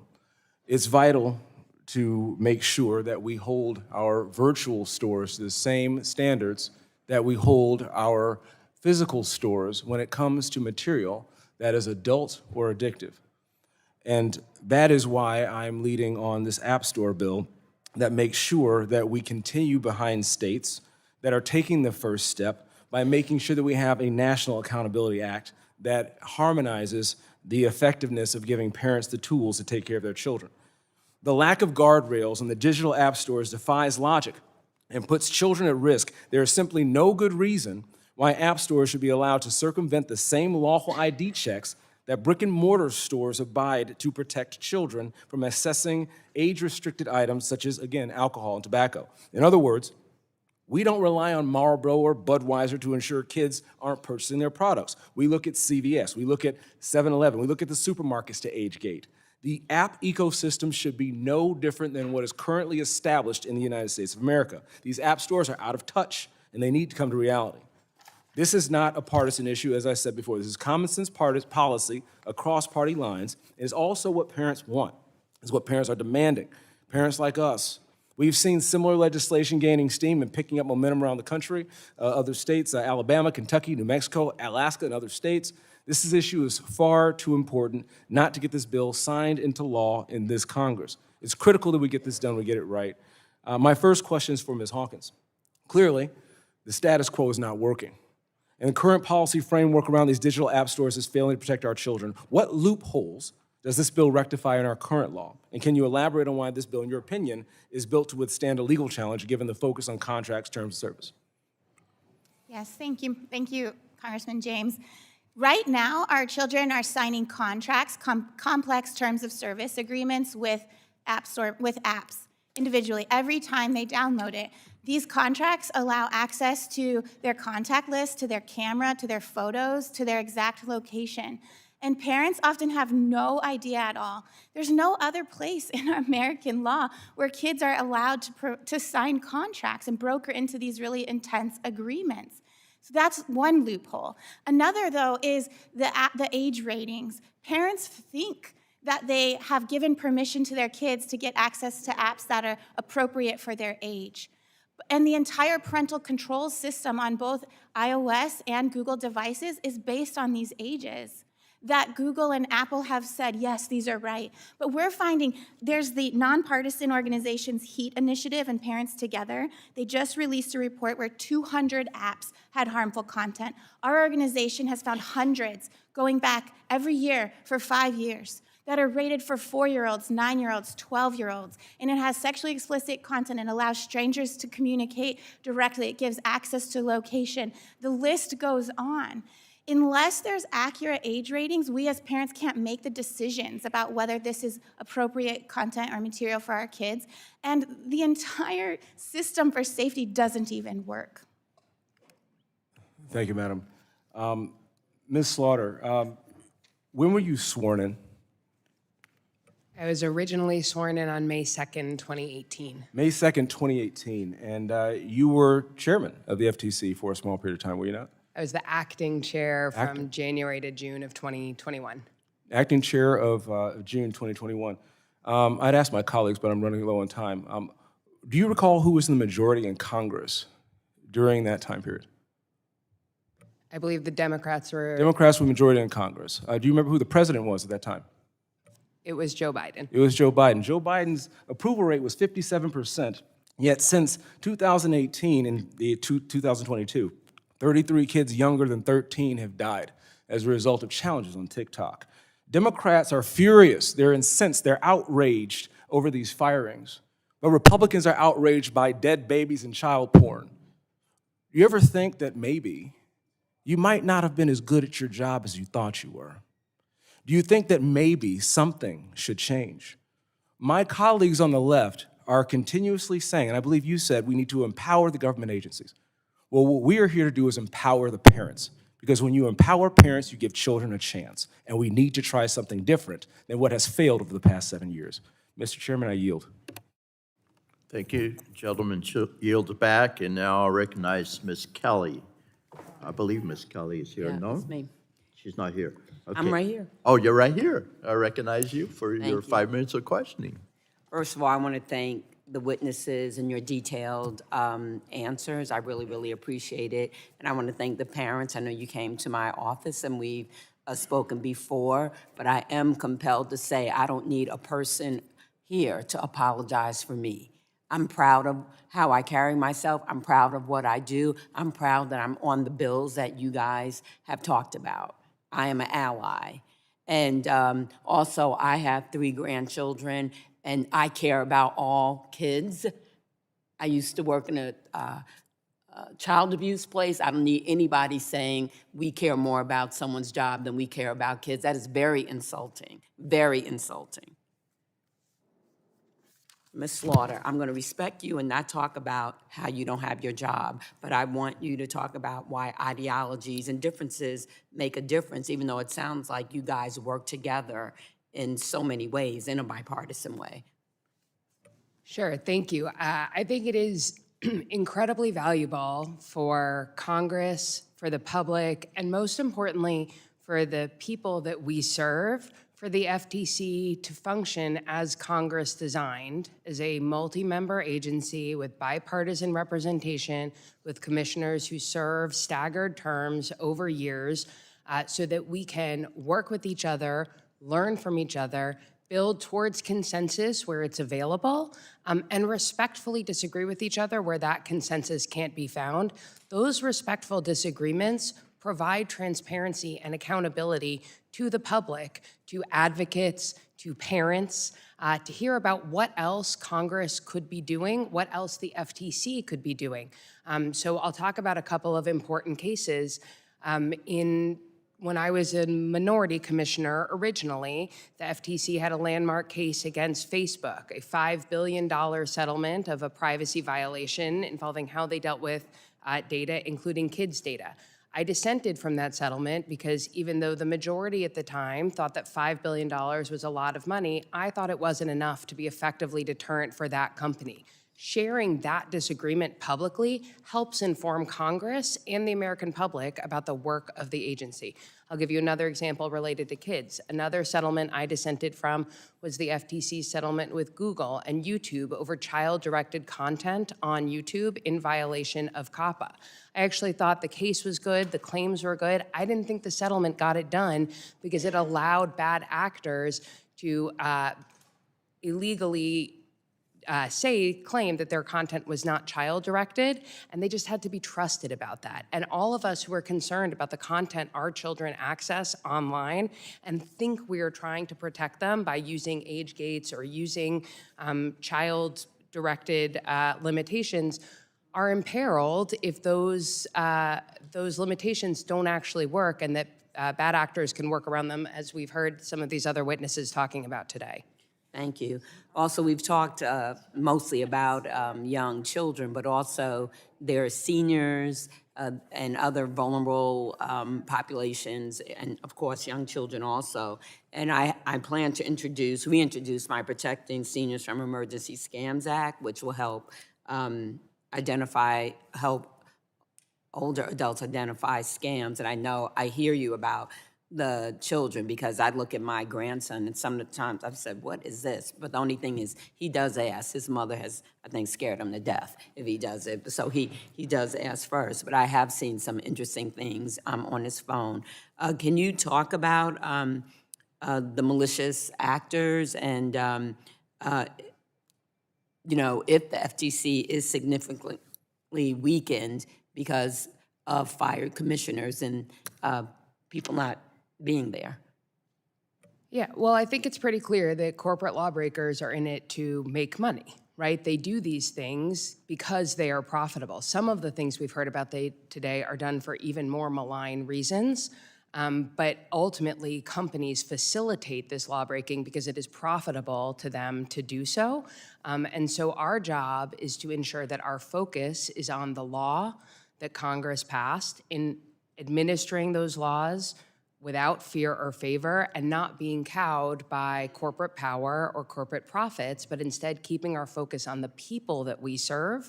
And the independence of the FTC protects it from that kind of political or partisan interference that would inhibit the ability to hold corporate lawbreakers accountable. Thank you very much, and thank you for your service, and good luck. And thanks to all the witnesses again. You were really great. And thank you to the parents for being here. We will get this done.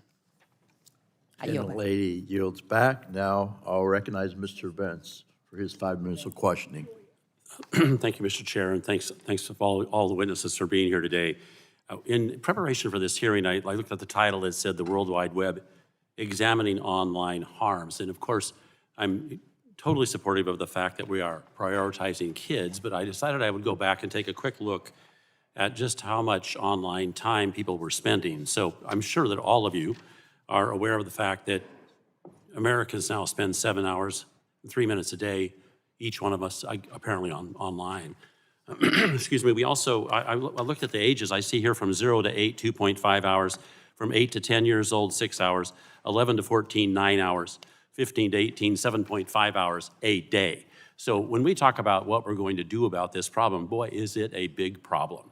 It's a huge, almost insurmountable problem. And as I watch my kids and others, I note the diminishment of critical thinking, the diminishment of skills, the diminishment of self-sufficiency. There's no lack of problems created online. But I'm happy today that we're talking about children. I think that's obviously what we need to be doing. Ms. Morale, your attorneys must have looked at this bill. Is it going to pass free speech scrutiny? Could you specify which bill?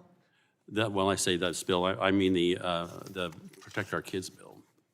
The Protect Our Kids bill? Yeah, the one we've been talking about the entire time today. Oh, take it down or? Take it down. Oh, take it down. Yeah, take it down, forgive me. To pass free speech concerns, I believe it would. This is just trying to say that platforms, because in Section 230, there's a Good Samaritan provision that incentivizes platforms and said you will be protected from liability for removing content that is obscene, lewd, lascivious, otherwise objectionable. But there has been no accompanying stick to that carrot. And what Take It Down would say is that platforms cannot host content if they are contacted knowingly that is non-consensual imagery, and they need to remove that. And so I think it is well within the authority of the government to do that. So in anticipation of this hearing, I went and of course researched the Take It Down bill and looked at some of the critical comments on it. It appears that there are questions that have been raised by various commentators about it, and I think we heard Congressman Obernolte reference the fact that it's not a perfect bill. We want this bill to survive. So I hope you've reached out and whatever suggestions you have or anybody on the panel that we should change this bill, please tell us. Because in looking at the history of everyone trying to get this done, obviously First Amendment issues are going to come up. Why I'm asking you questions, your testimony touches on the limits of some content filtering tools available. I take it these things are not effective. Tell me why. Yes, so content filters have not been effective in the smartphone app-based ecosystem because often filters do not have access to the material inside of apps. And so pornography today is not restricted to pornography websites, it's on social media itself. And as I mentioned in my opening, often social media is the first entry point for kids, and they're not meaning to access it, but they stumble upon a link and they click on it, and because there's no age gating on these porn sites, they're immediately able to get through to Pornhub. And so the filters are not working. It's very difficult. They often don't filter the in-app browsers, that each individual application actually has its own portal to the internet. And so it's been an incredibly difficult problem for parents on their own. And so that's why I've been supportive of solutions like age verification that would actually require the porn sites to verify this person is an adult before letting a child through, because filters are just not working for parents. And the technology has changed over the last 20 years that has made it extremely difficult for filters to work. I want to move back to a much more difficult issue, that's Section 230.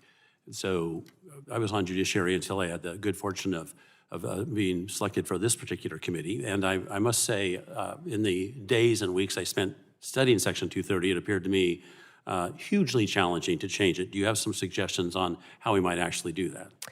A couple quick suggestions. I would say one critical thing would just be to clarify that Section 230 does not apply to product design, to the company's own wrongdoing or their own algorithms as their product. I think that has been an issue that we've seen of lawsuits getting thrown out in court claiming Section 230 immunity when it was not the speech the platform was hosting of third parties, but it was actually the product design of those platforms, algorithms connecting sex traffickers to their victims or promoting blackout challenges into the feed of a 10-year-old girl who then took her life by accident.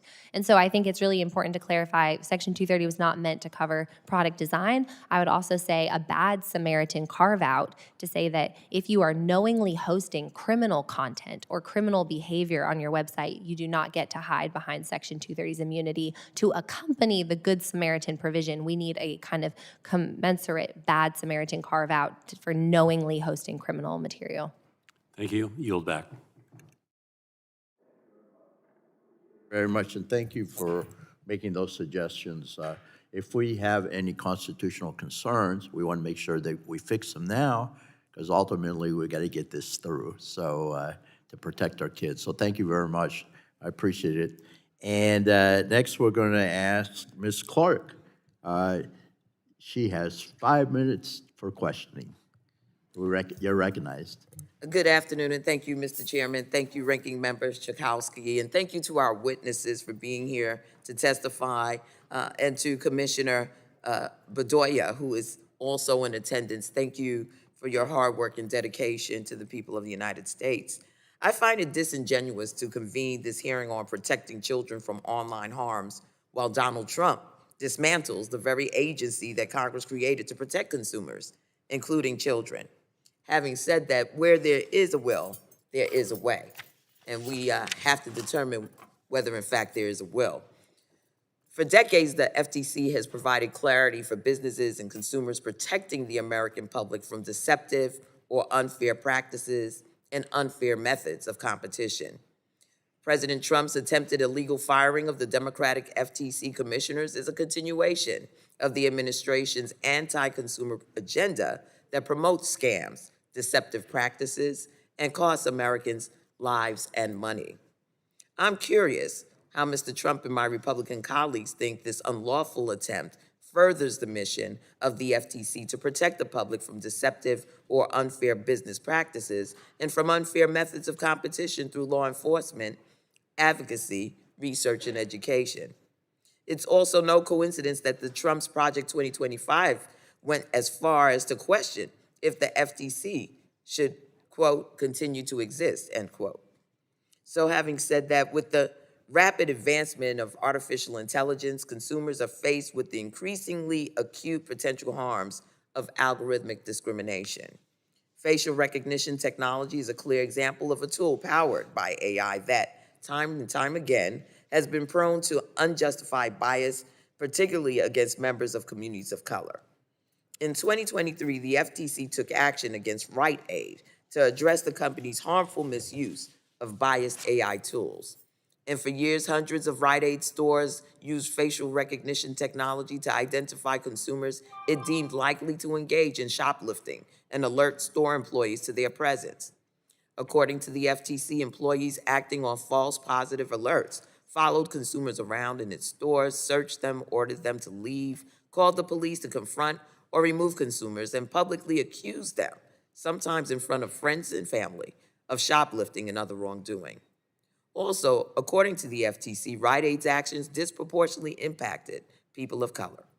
It is nothing new that AI can often prove inaccurate and fail to properly identify people, especially when it comes to race, age, or gender.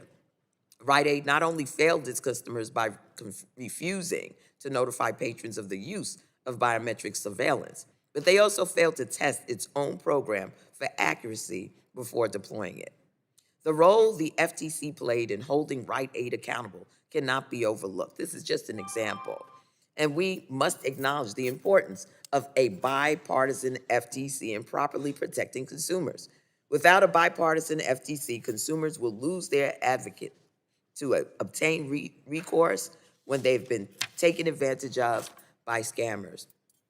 So Commissioner Slaughter, what concerns do you have about the FTC's ability to address harmful discriminatory behavior moving forward without consultation from the Democratic commissioners?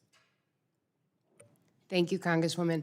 I'm very concerned about the FTC's ability to execute all of its mission, including the important parts of our mission that address new emerging technologies and how they're deployed in the marketplace. The law requires that deployment be free of unfair or deceptive acts and practices. And we need to be able to have robust bipartisan conversations about how those laws are being executed. You mentioned the Rite Aid case, that's an important one. Another important one is the SNAP case, where AI chatbots, actually can't get into the specific details of the case because the fact of it was made public, but not the details. But it was a case where the FTC referred very serious concerns about the use of AI chatbots to the Department of Justice. And there is bipartisan debate and also bipartisan agreement about these issues. That debate makes us stronger, it makes the work better, it makes it more durable. And I think that that's true whether I serve in the minority or in the majority. It's the fact of having a diverse set of viewpoints to inform the work of the FTC that allows that work to be both effective and durable. And let me thank you for all of your hard work and dedication. To the parents in the room, your loss is not lost on us.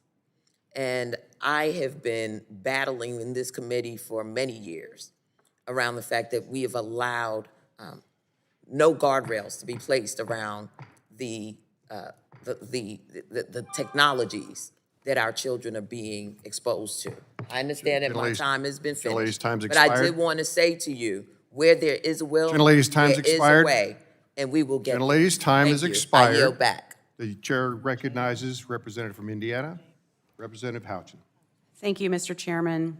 I also want to thank Chairman Guthrie, Subcommittee Chair Bilirakis, and all the staff who worked hard to make this hearing possible. I especially want to thank the witnesses for being here today and apologize to you for what you've had to go through in the last several hours. It is unfair and disappointing. While I'm new to this committee, I am not new to these issues. I am a parent of 2 daughters who are now young adults and a son who's a teenager. And they have grown up surrounded by social media and immersed in the digital world. And as a parent, I want to directly respond to Ms. Hawkins. I have experienced everything that you mentioned with, the failures in the protections that are supposed to be in place. Apple devices having confusing parental controls, Roblox claiming that people cannot message your children and access your children when they can, Snap Map, and also YouTube Kids, which my son, when he was very young, I thought was protected because it's YouTube Kids, and he was on the app so long that it turned into something that he shouldn't have seen.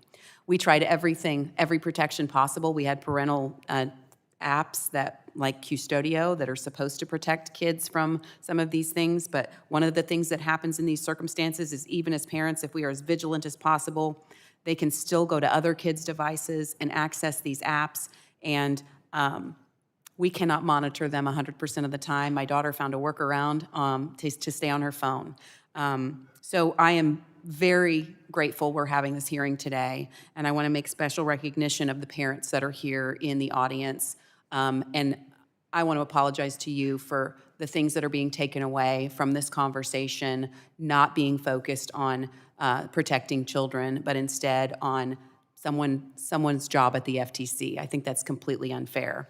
I was also stopped in the hallway by a reporter who only wanted to ask me about the FTC. I did not comment because this hearing today is about protecting kids.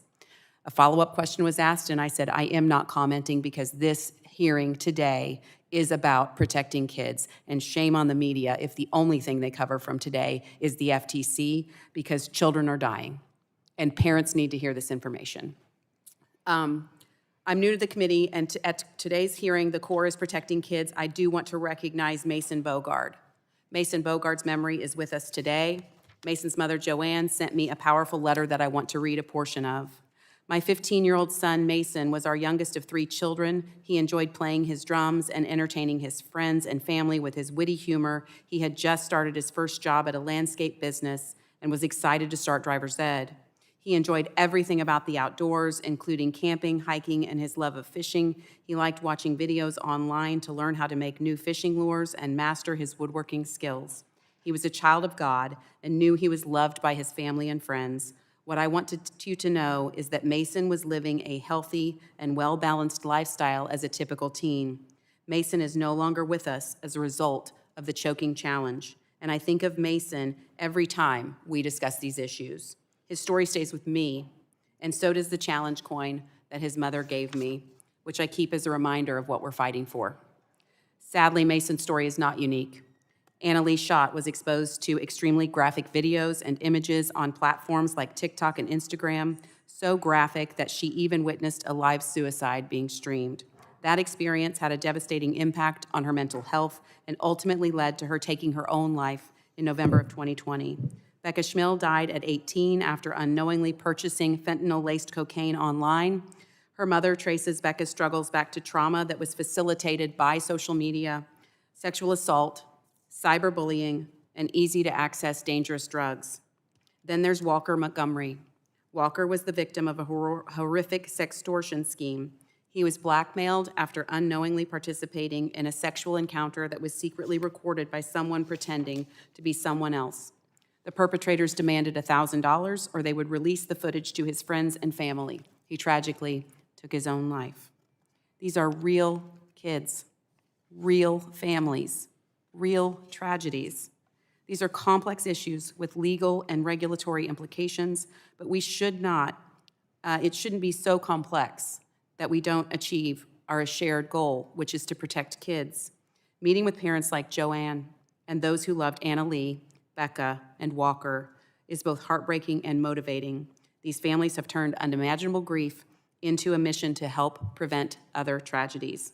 Every time I meet with them, I'm reminded why this work matters, and I am proud to be a champion for them. Mr. Chairman, I don't have any questions. I yield back. Thank you. The chair recognizes the gentleman from California, Congressman Mullen. Thank you, Mr. Chair. Thank you all for being here. I want to begin by reiterating that the bills and approaches discussed here today to protect our children online would fall to the FTC to enforce. Congress established the FTC as an independent agency with a clear mandate to protect consumers from unfair, deceptive, and fraudulent practices. For 90 years, the president has not been able to fire an FTC commissioner without just cause.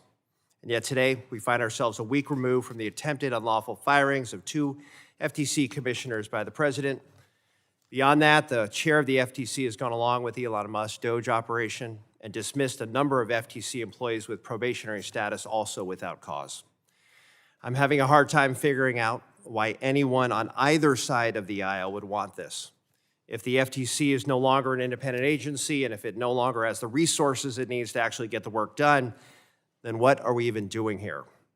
I am deeply concerned about a rollback of some of the strong consumer protection work that the FTC has done over the last several years. Much of it was bipartisan, but some of it, particularly some of the work done during the last few months of the Biden administration, was passed on a strictly partisan basis. In order to address a breach of driving location data by a major car company, a referral of a consumer complaint against Snap to the Department of Justice, in order to prevent location-based targeted advertising without user consent, a new click-to-cancel rule that prevents unfair business practices and enables consumers to more easily unsubscribe from recurring charges.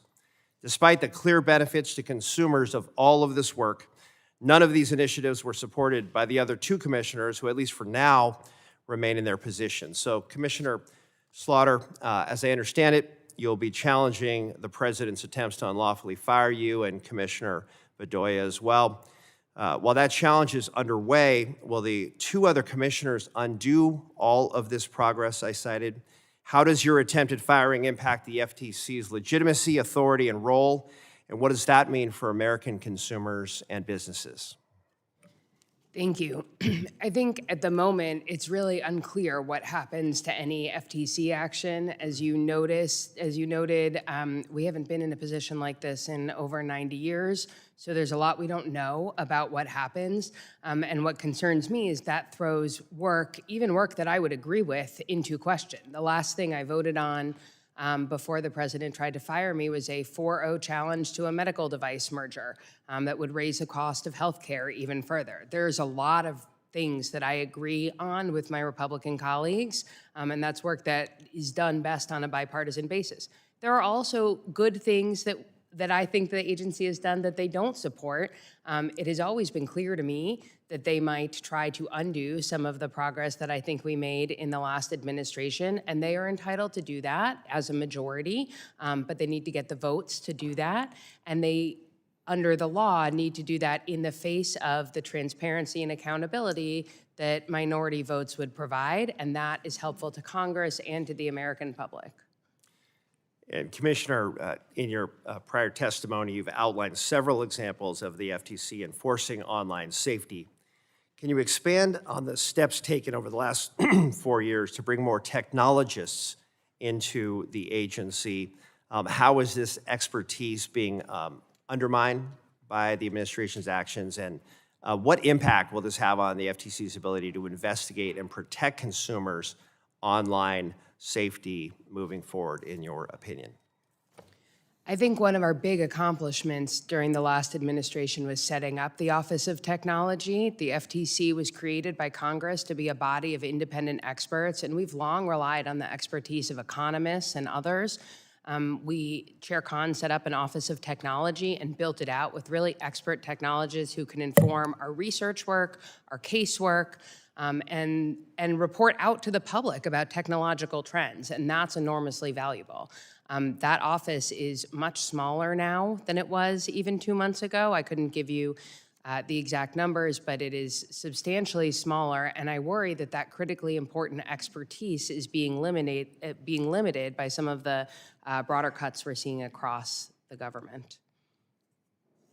Well, Commissioner, I'd like to thank you for your service, which is not over, and for your continued efforts to protect our children and American consumers. So thank you. And with that, Mr. Chair, I yield back. Thank you. The chair recognizes the gentleman from South Carolina. Congressman Thank Frye. you, Mr. Chairman, for having this hearing today. Thank you to the witnesses, to the parents in the room who are here, who have traveled far, the bravery, Ms. Hawkins, of dealing with the stuff that you dealt with yesterday with the death threats. I think that there's no place in this, and I'm going to go off the reservation a little bit here, and that there is a reason why Democrats are viewed by the American people at an all-time low. It's because they can't keep the main thing the main thing. We are here today, to be clear, 100%. Everyone knew the assignment when we got into this hearing room ahead of time. We are here to talk about children's safety online. And all I hear from the other side is rantings and ravings about the FTC. If you want to talk about the FTC, go do a 1-minute speech on the House floor. You want to talk about the FTC?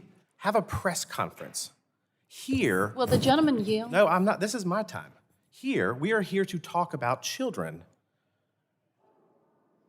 But they can't seem to get it. And that's why they're viewed deeply unpopular by the American people right now. And in fact, the witness from the FTC spent 4 of her 5 minutes talking about how she was fired and not the actual subject while we're here. So that's frustrating to me, that there's broad bipartisan consensus on a lot of this stuff. We're here to examine that on ways that we can advance sensible policy. Ms. Hawkins, you talked about somebody from South Carolina, Mr. Guthrie, who's a state representative, and his son Gavin, who was involved in a sextortion scheme. And I'm glad that law enforcement is doing something about it now, but that doesn't replace his son. And so what can we do as policymakers up here? There's a lot. Sextortion, AI-generated abuse, and imagery, online platforms turning a blind eye. These are all things that we recognize the danger is real, and it's accelerating what we have now. Ms. Soros, your testimony highlighted an astounding 1,325% increase in AI-generated child sexual abuse material. What are the challenges of law enforcement in identifying those under the current scheme, identifying and distinguishing AI-generated images from real victims? Thank you for the question. That is a challenge both for NCMEC, that has a child victim identification program that works closely with law enforcement, and obviously all law enforcement agencies that are, when they see an image of the sexual abuse of a child, they often do not know where that child is. They need to identify that child, they need to locate that child. There's a lot of work that goes into that. Now that we have AI-generated imagery, and I'm told by the analysts at NCMEC that the technology is so good now that it is very, very difficult to distinguish. It was easier 6 months ago, a year ago, but now it is very difficult to distinguish between an image that is AI generated of a child being sexually abused and an actual image of a child being sexually abused. So what we have is a flood of imagery, some that is, I'll call it fake, but it's a digital forgery, and some that is a real child who might be in an actively abusive situation. And law enforcement, and again, and NCMEC in our support role, have to somehow decipher which are the real children. So we face the real danger that somebody will spend time trying to identify a child who simply does not exist. It is an AI-generated child, while a real child currently in an abusive situation waits in the queue. You think legislation could properly address that challenge that we have? I think it could, again, if we look especially upstream so that we can prevent this technology from even being allowed to create that imagery to begin with.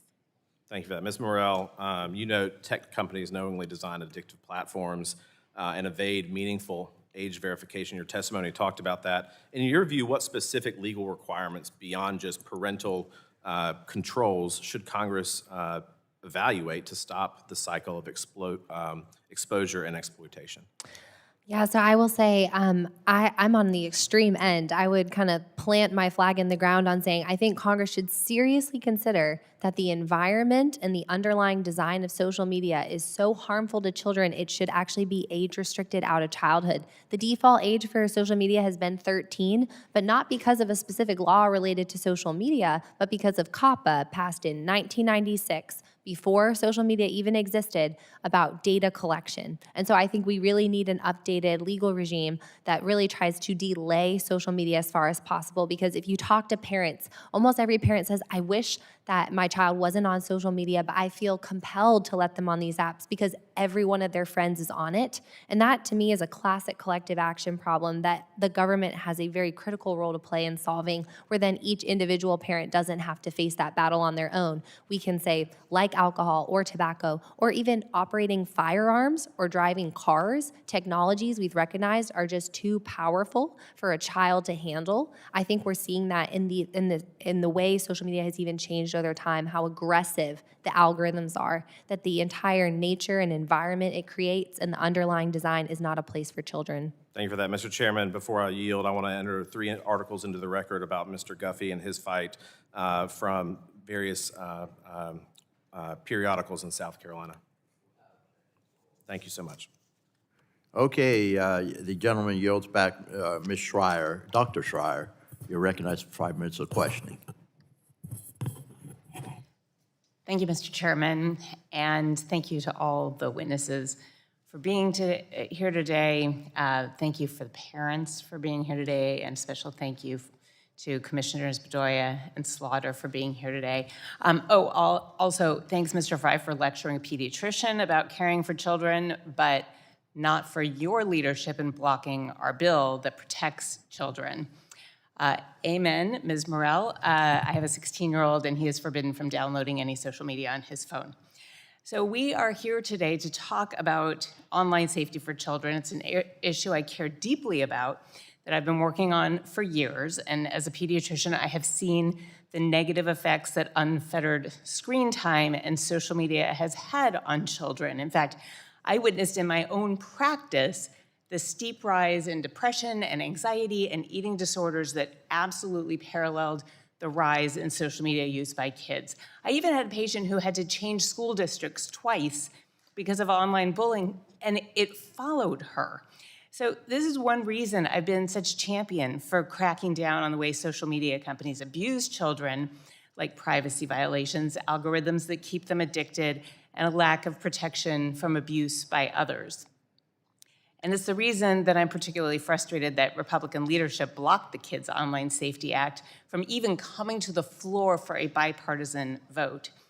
But there's an elephant in the room. As we've heard today, President Trump has fired the only 2 Democratic commissioners at the FTC. These firings upend nearly a century of precedent through this illegal attempt to fire them. Commissioners Slaughter and Bedoya have championed and enforced the protection of children on social media platforms. And this is the commission that holds big tech accountable. It's also the commission that protected consumers last year by preventing the merger between Kroger and Albertsons, which would have jacked up prices in the grocery stores even more. So the FTC is one of the most important independent agencies in our government, and an agency that was commissioned by Congress to be independent, bipartisan, and with terms spanning administrations. But I fear that without 2 Democratic commissioners, a partisan FTC might withdraw from its mission in this political environment with an emboldened executive branch that has been quite successful in bending Republicans to his will. This administration has clearly aligned itself with big tech, front row seats at the inauguration, but rather than with the American consumer. So, Commissioner Slaughter, I am nearly last to speak today, and I just want to give you, first of all, thanks for enforcing our laws.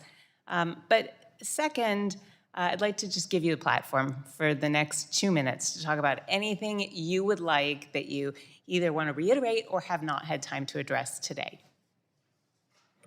Thank you. I feel like I've had a lot of opportunity to share my perspective, but I think the most important thing that I haven't had a chance to say is it really is not about me or about Commissioner Bedoya. We love our agency, we love our jobs, we want to do it, but I could be very happy spending time with my 4 kids and trying to police their social media use unsuccessfully more. But what I care about and what Commissioner Bedoya cares about is the integrity of the work of the agency, precisely because of the people who are sitting in this room today.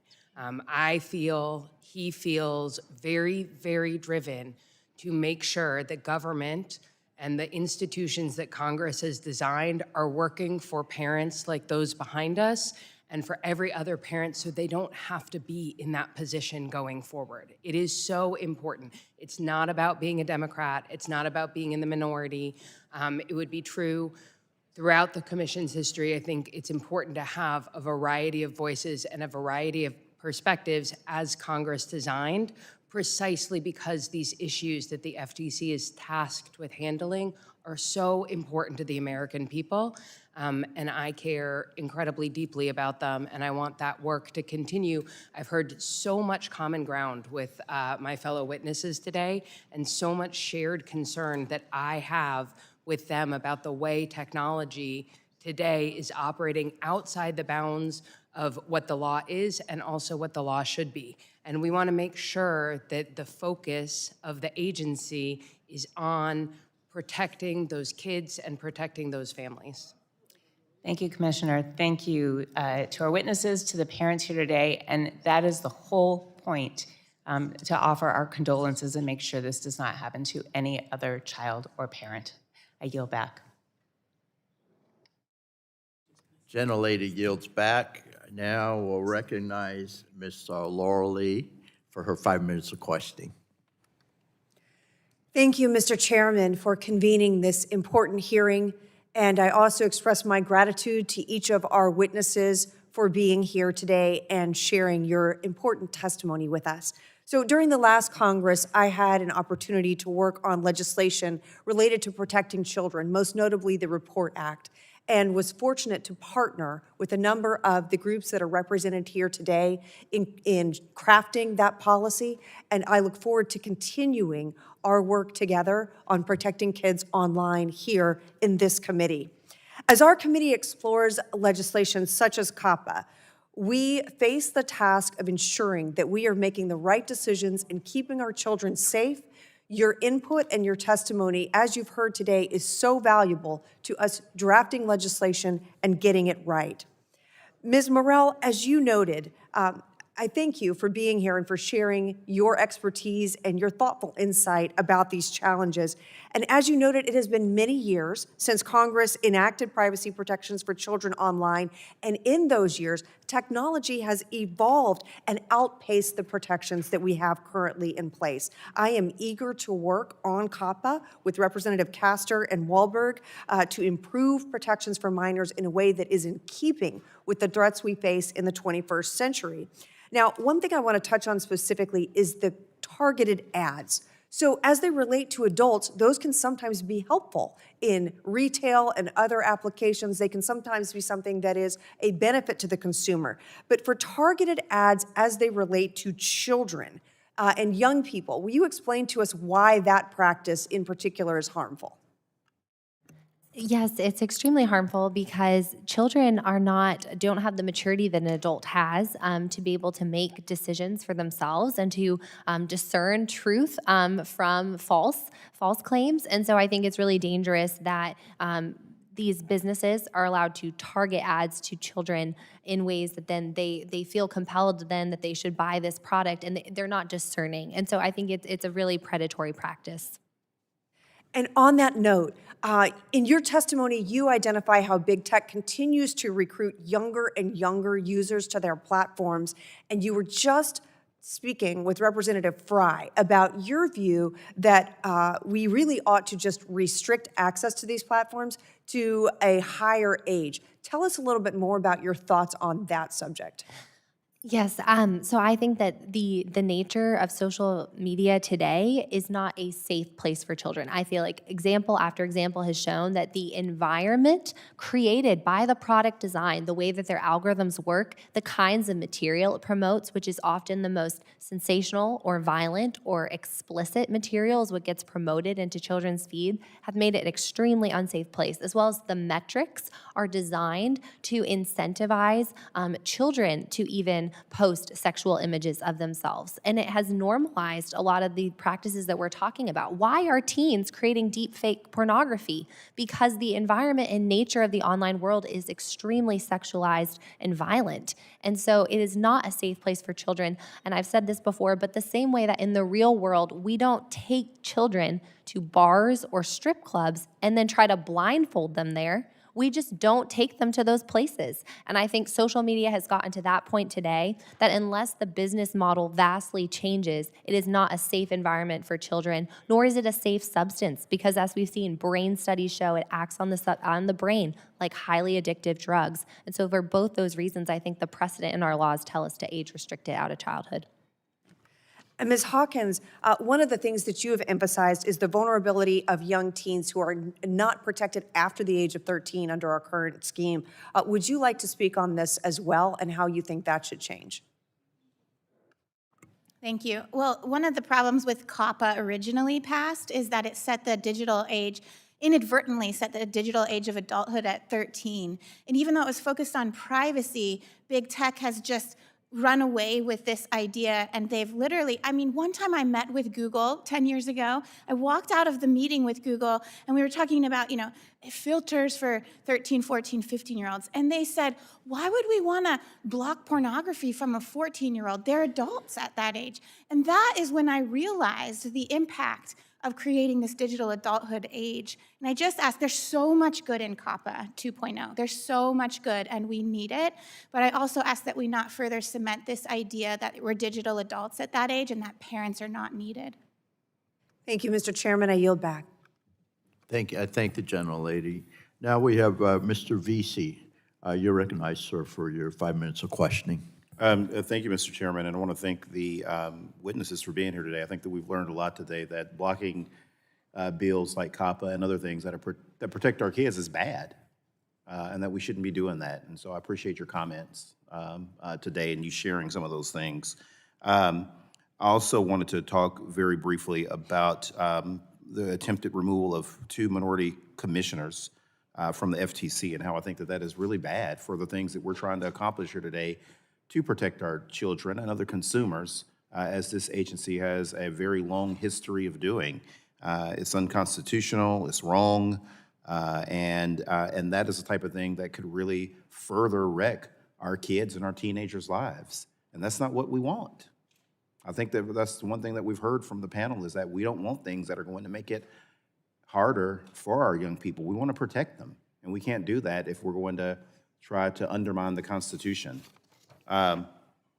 Commissioner Slaughter, I wanted to ask you, you have a very strong record for advocating for consumer protections with ongoing supply chain disruptions and shifting tariff policies. I really worry that unfair and deceptive business practices are going to be on the horizon. How does President Trump's attempt to remove you and the other commissioner from the minority impact the Federal Trade Commission's ability to hold corporations and people that want to hurt our kids and other consumers through things like price gouging accountable? Thank you.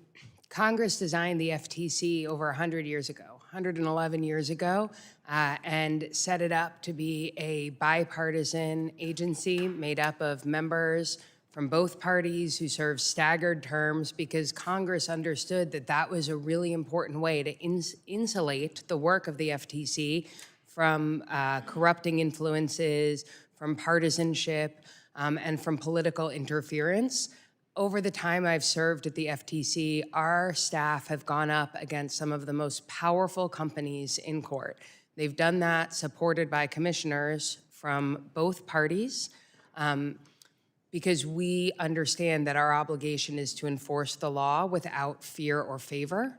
That is based in the design of the FTC that Congress set up. And I'm very concerned that my attempted removal not only eliminates the bipartisan voices that Congress intended, but it also sends a message to the majority commissioners that they too could be removed at a whim if they're not willing to take action that may be a favor to some of these big companies, the most powerful companies in the world. And that's really concerning if what we all want, I think, is for the focus of the administration of the law to be on the American people, the children, the consumers, the workers, and honest businesses. That's scary because that's almost the type of thing that you hear of in a communist country. Commissioner Slaughter, also, I know as the nation's top privacy enforcer that you guys want to protect Americans' data, their personal data. And data, again, that could be kids, and I think everybody on this panel seems to express an interest in helping kids especially, and that kids can have data, all of us can.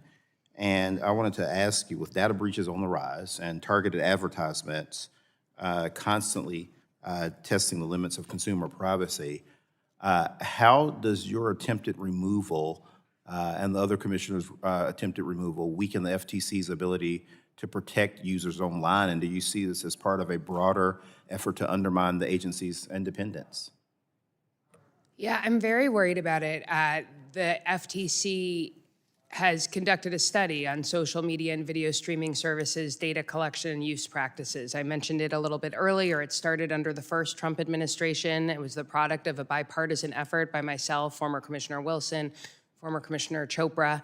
We finally released the report last year, and what I didn't get a chance to say is that report talks not only about the way data is collected, but also how it's used. We've heard a little bit about some of the really disturbing challenges that kids are set up with online. We heard about the choking challenge. There's been the Tide Pod challenge.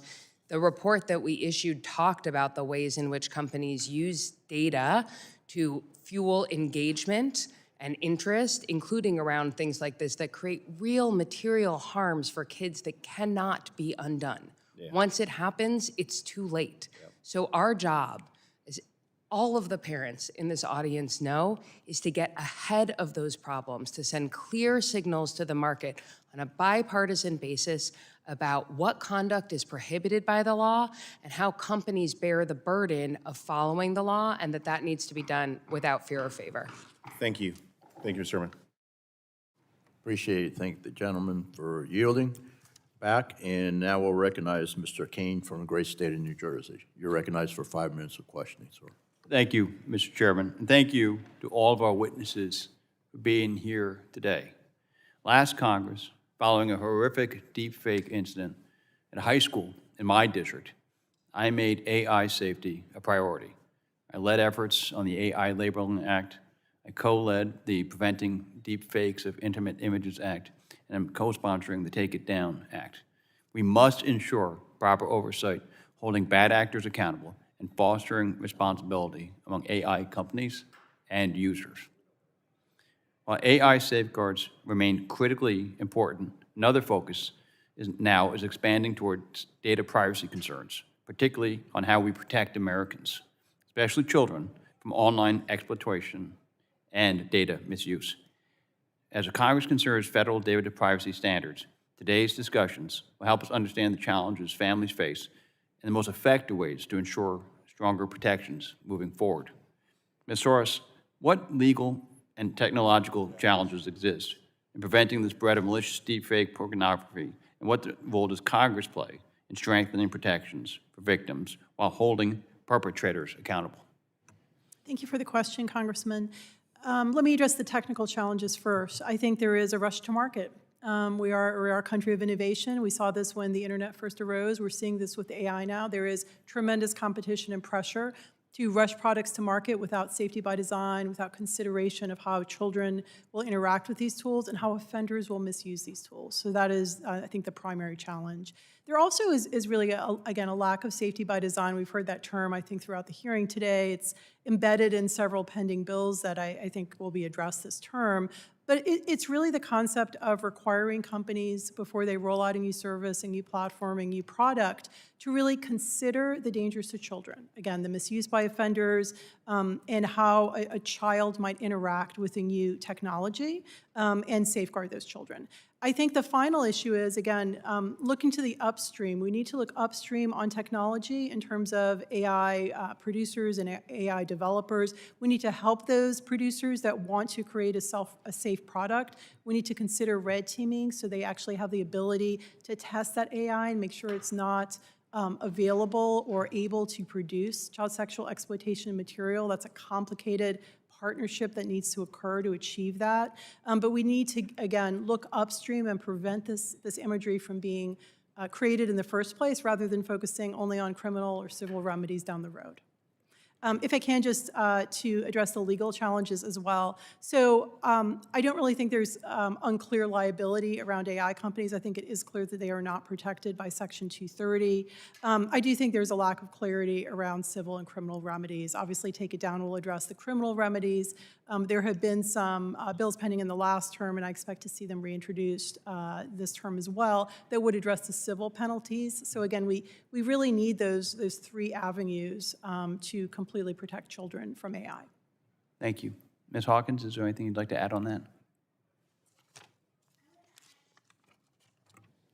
I want to add just that behind me sits the Young People's Alliance, a group of young people, the parents of Matthew and Grace also.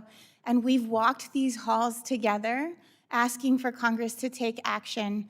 And we joined together again asking once more. We felt outrage when the Kids Online Safety Act, when the Take It Down Act, when so many of these other bills didn't pass last year. And we just come before you asking for Congress to finally take action. Thank you. Thank you. Mrs. Morrell, what are the key obstacles preventing parents from effectively utilizing existing online safety tools? And how can Congress address these gaps without infringing on First Amendment rights? Yeah, so the current gaps is that the tools made available to parents don't actually allow parents oversight or insight into what's happening on a child's feed or their direct messages, which is where a lot of the sextortion schemes or predators are gaining access to children through these messages that parents have no access to. And the parental supervision tools available are really just to set time limits or certain restrictions on the app, but often those restrictions aren't effective. And also the teen can cancel this supervision at any time. And so it's not really an effective control in that sense. And so what I've argued and advocated for is really age restricting social media out of childhood as an unsafe substance and dangerous environment for children that would empower all parents to be able to protect their kids, including This hasn't really been mentioned, but a lot of children are left unprotected because they don't have involved parents. And I think we need to care for America's children across the board, whether or not they have involved parents putting those controls in place or not. And so that's why I've advocated for solutions that age restricted out of childhood. And the last thing I would say is I think the other way that we hold companies accountable for harms to children is opening up liability against them. And that has largely been blocked because of Section 230. And so COSA and other bills like it would try to actually clarify that companies need to be liable for mitigating objective harms to children in their product design. Thank you. I yield back. Appreciate gentleman yields back, and I now recognize Mr. Evans from the great state of Colorado. Thank you, Mr. Chairman, to the ranking member, to the witnesses for coming today, and of course to the families and to the parents who are in the audience. My first question will be to Ms. Soros with NCMEC. I was a cop for a little over 10 years, so I've personally worked these cases that originated with tips from NCMEC. I know the great work that you do, and unfortunately, I know the truly terrible and traumatic events that you often have to monitor and then refer out for investigation. Digital alterations, revenge porn, online bullying, AI, deepfake, sextortation. And the list goes on. And I think it's critically important to note how horrible and graphic these crimes are. One of the things that I did in law enforcement was peer support. And so that is police officers taking care of other police officers to safeguard and shepherd the mental health of first responders. And some of the highest levels of trauma that we ever see in law enforcement is the crimes against children investigators, because of just the absolutely brutal and graphic nature of these crimes, and NCMEC and the work that you do is at the front lines of being able to identify and refer out for further investigation in this space. And so my first question to you comes from something that you had mentioned in your written testimony, where you're talking about some of the challenges of online digital security with end-to-end encryption, but how end-to-end encryption also makes it more difficult at times to be able to actually identify this. And so my question to you is, can you speak a little bit about how we can protect online privacy with good encryption, but also make sure that entities like NCMEC have the tools that they need to be able to find, interdict, and refer out for investigation on some of these heinous crimes? Thank you for the question. So I think when we are talking about end-to-end encryption and child safety, it's a balancing act, right? Like so many other things in our legal system. NCMEC has been very public that we support end-to-end encryption for consumer privacy. Obviously, everybody wants their medical, their legal, their financial information to be protected through strong security measures, end-to-end encrypted, et cetera. We've probably all in this room been hacked previously due to a lack of digital security. However, there has to be a balance regarding child safety, and I feel like this has become a little bit of a choice where you have to pick one at the sacrifice of the other, and we simply don't believe that's the case. So when you are considering child safety considerations, again, those are not financial, medical, legal concerns that adults are engaging in. We're talking about children engaging with adults, with offenders on social media. There are platforms there that simply do not need to be default end-to-end encrypted. Children's accounts do not need to be default end-to-end encrypted. We need to make sure there is visibility and transparency if children are going to be online in those environments, so that a company has the ability to detect, right? This is all about detection. If a company cannot see what is going on, how an offender is approaching a child, what kind of imagery they are soliciting or sending that child, we will never get a report at NCMEC, and law enforcement will never get a report to investigate and safeguard a child. So we support balancing, using the technology that's available to us, excuse me, to protect the digital security that end-to-end encryption provides, while also ensuring that child safety is balanced with that. Thank you, and kind of a follow-up corollary to that. My home state, Colorado, unfortunately has the distinction of having the second highest number of teenage overdose deaths as a result of illegal drugs being sold. And we know a lot of times those transactions occur through online interactions with kids, with juveniles, through social media or their apps. Can you speak a little bit to how the work that NCMEC has been doing in the child sexual exploitation space, can we use that as a corollary to be able to identify and interdict some of these drug transactions that, again, are taking thousands and thousands of lives around the country? And oftentimes the the operating principle that some of these perpetrators use is very similar. They use coded language. They're trying to evade detection online. Can you speak to that? Absolutely, and it's a great question and an issue that we've discussed with several other groups and members of Congress as well previously. I think there is a corollary. Our cyber tip line, which is the receiver of reports relating to child sexual exploitation that we evaluate, handle, and then send to law enforcement, is a good model because it relies on detection by technology companies, by online platforms.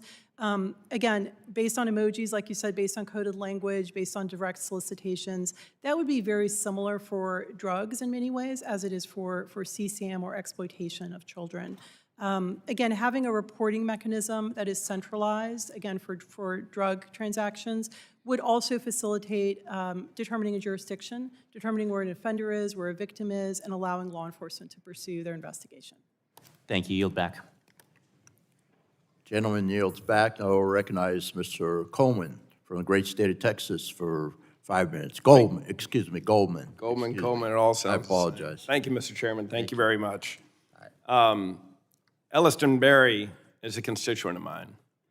And those of you who don't know her, she was a victim of deepfake revenge porn. I want to be thankful to her for her bravery, for her coming to the Capitol during the joint address, sitting next to the First Lady of the United States of America. Thankful to the President for recognizing her in the gallery in front of millions of Americans. And it's bravery like hers. It's bravery like yours, coming forward, telling your stories. The reason we're here today is, and I see some of the families out there in the audience, and I see photos. Can you hold those up? This is the reason we're here today. This is the reason we're here today, members. Thank you for being here. Thank you for your bravery. Thank you for telling your story. This is what we need to hear, because it is about the safety of the children of America. That's the reason we're here. And that is why we have the Take It Down Act. It's why I'm proud to be a co-sponsor, and I look forward to its passage. I don't have any questions for y'all. By the time it gets to me, all the questions pretty much have been asked that I wanted to ask. I just wanted to thank y'all very much for being here, for telling your story, for your bravery, and I look forward to the passage. Thank you, Mr. Chairman. I yield back the rest of my time. Appreciate that very much. So I believe that's the last presenter. We don't have anyone else, any other members on either side. So I do want to tell you a very productive hearing, and I want to thank Ms. Dawkins in particular, but all of the witnesses today for obvious reasons. But all the witnesses here today, and very informative, and we all agree on the issues, the subject matter of this hearing, and the legislation put forward. And you know that Brett and I, Chairman Guthrie, will make this a priority. The fact that we've had an early educational hearing shows that these bills are very, very important to all of us. I appreciate the audience being here today and all the advocates that are advocating on behalf of our children. We appreciate you all, and let's work together. Like I said before, if there are any concerns with these bills, let's get them done early. And then if they have any issues with the Senate, what have you, let's hash them out early so we can get this on the president's desk as soon as possible, these particular bills, the multiple bills, not just one bill. So I want to thank you all, and I want to thank my ranking member as well. Yeah, she would like to say something as well. And then for those members that are stuck to the subject matter of the hearing today, I appreciate them as well. So I'll yield back my time, and then also the ranking member will have an opportunity. You're recognized. Thank you, Mr. Yeah. Sorry. Thank you, Mr. Chairman. I want to thank the witnesses. I really appreciate each and every one of you. But I also do want to acknowledge the people that are in the audience. If you are in the audience and you had some connection to a problem with abuse of children, can you stand? If you're in any way connected to your concern about this issue, I'd like to see you. Is there anybody here who actually has lost someone? And can you raise your hand? Yes, I see the one. Yeah. Thank you very much for being here, for taking on this challenge. I do want to say that, particularly to Commissioner Slaughter, that while all of these particular issues that we want to deal with, I think will be best served if it is in the context of what the Federal Trade Commission does, that we will be able to really get down to who are the people who, that are, hold on that 1 second, there's a phone ringing in my ear. My belief is that we need to make sure that we have the protection that we need. We can't take it for granted. And that's why it is very important that we actually pass the legislation that the FTC had done. So I am very, very grateful. I think we are, Mr. Chairman, unanimous in our concern of the urgency of addressing the needs of our children and protecting them. That is what this was about today. So thank you very much for all of your good work. Okay, very, very good. I ask unanimous consent that the documents on the staff document list be submitted for the record. Without objection, so ordered. I remind members that they have 10 business days to submit questions for the record, and I ask the witnesses to respond to the questions promptly. Members should submit their questions by the close of business on April 9th. So without objection, again, thank you for being here. Without objection, the subcommittee is adjourned.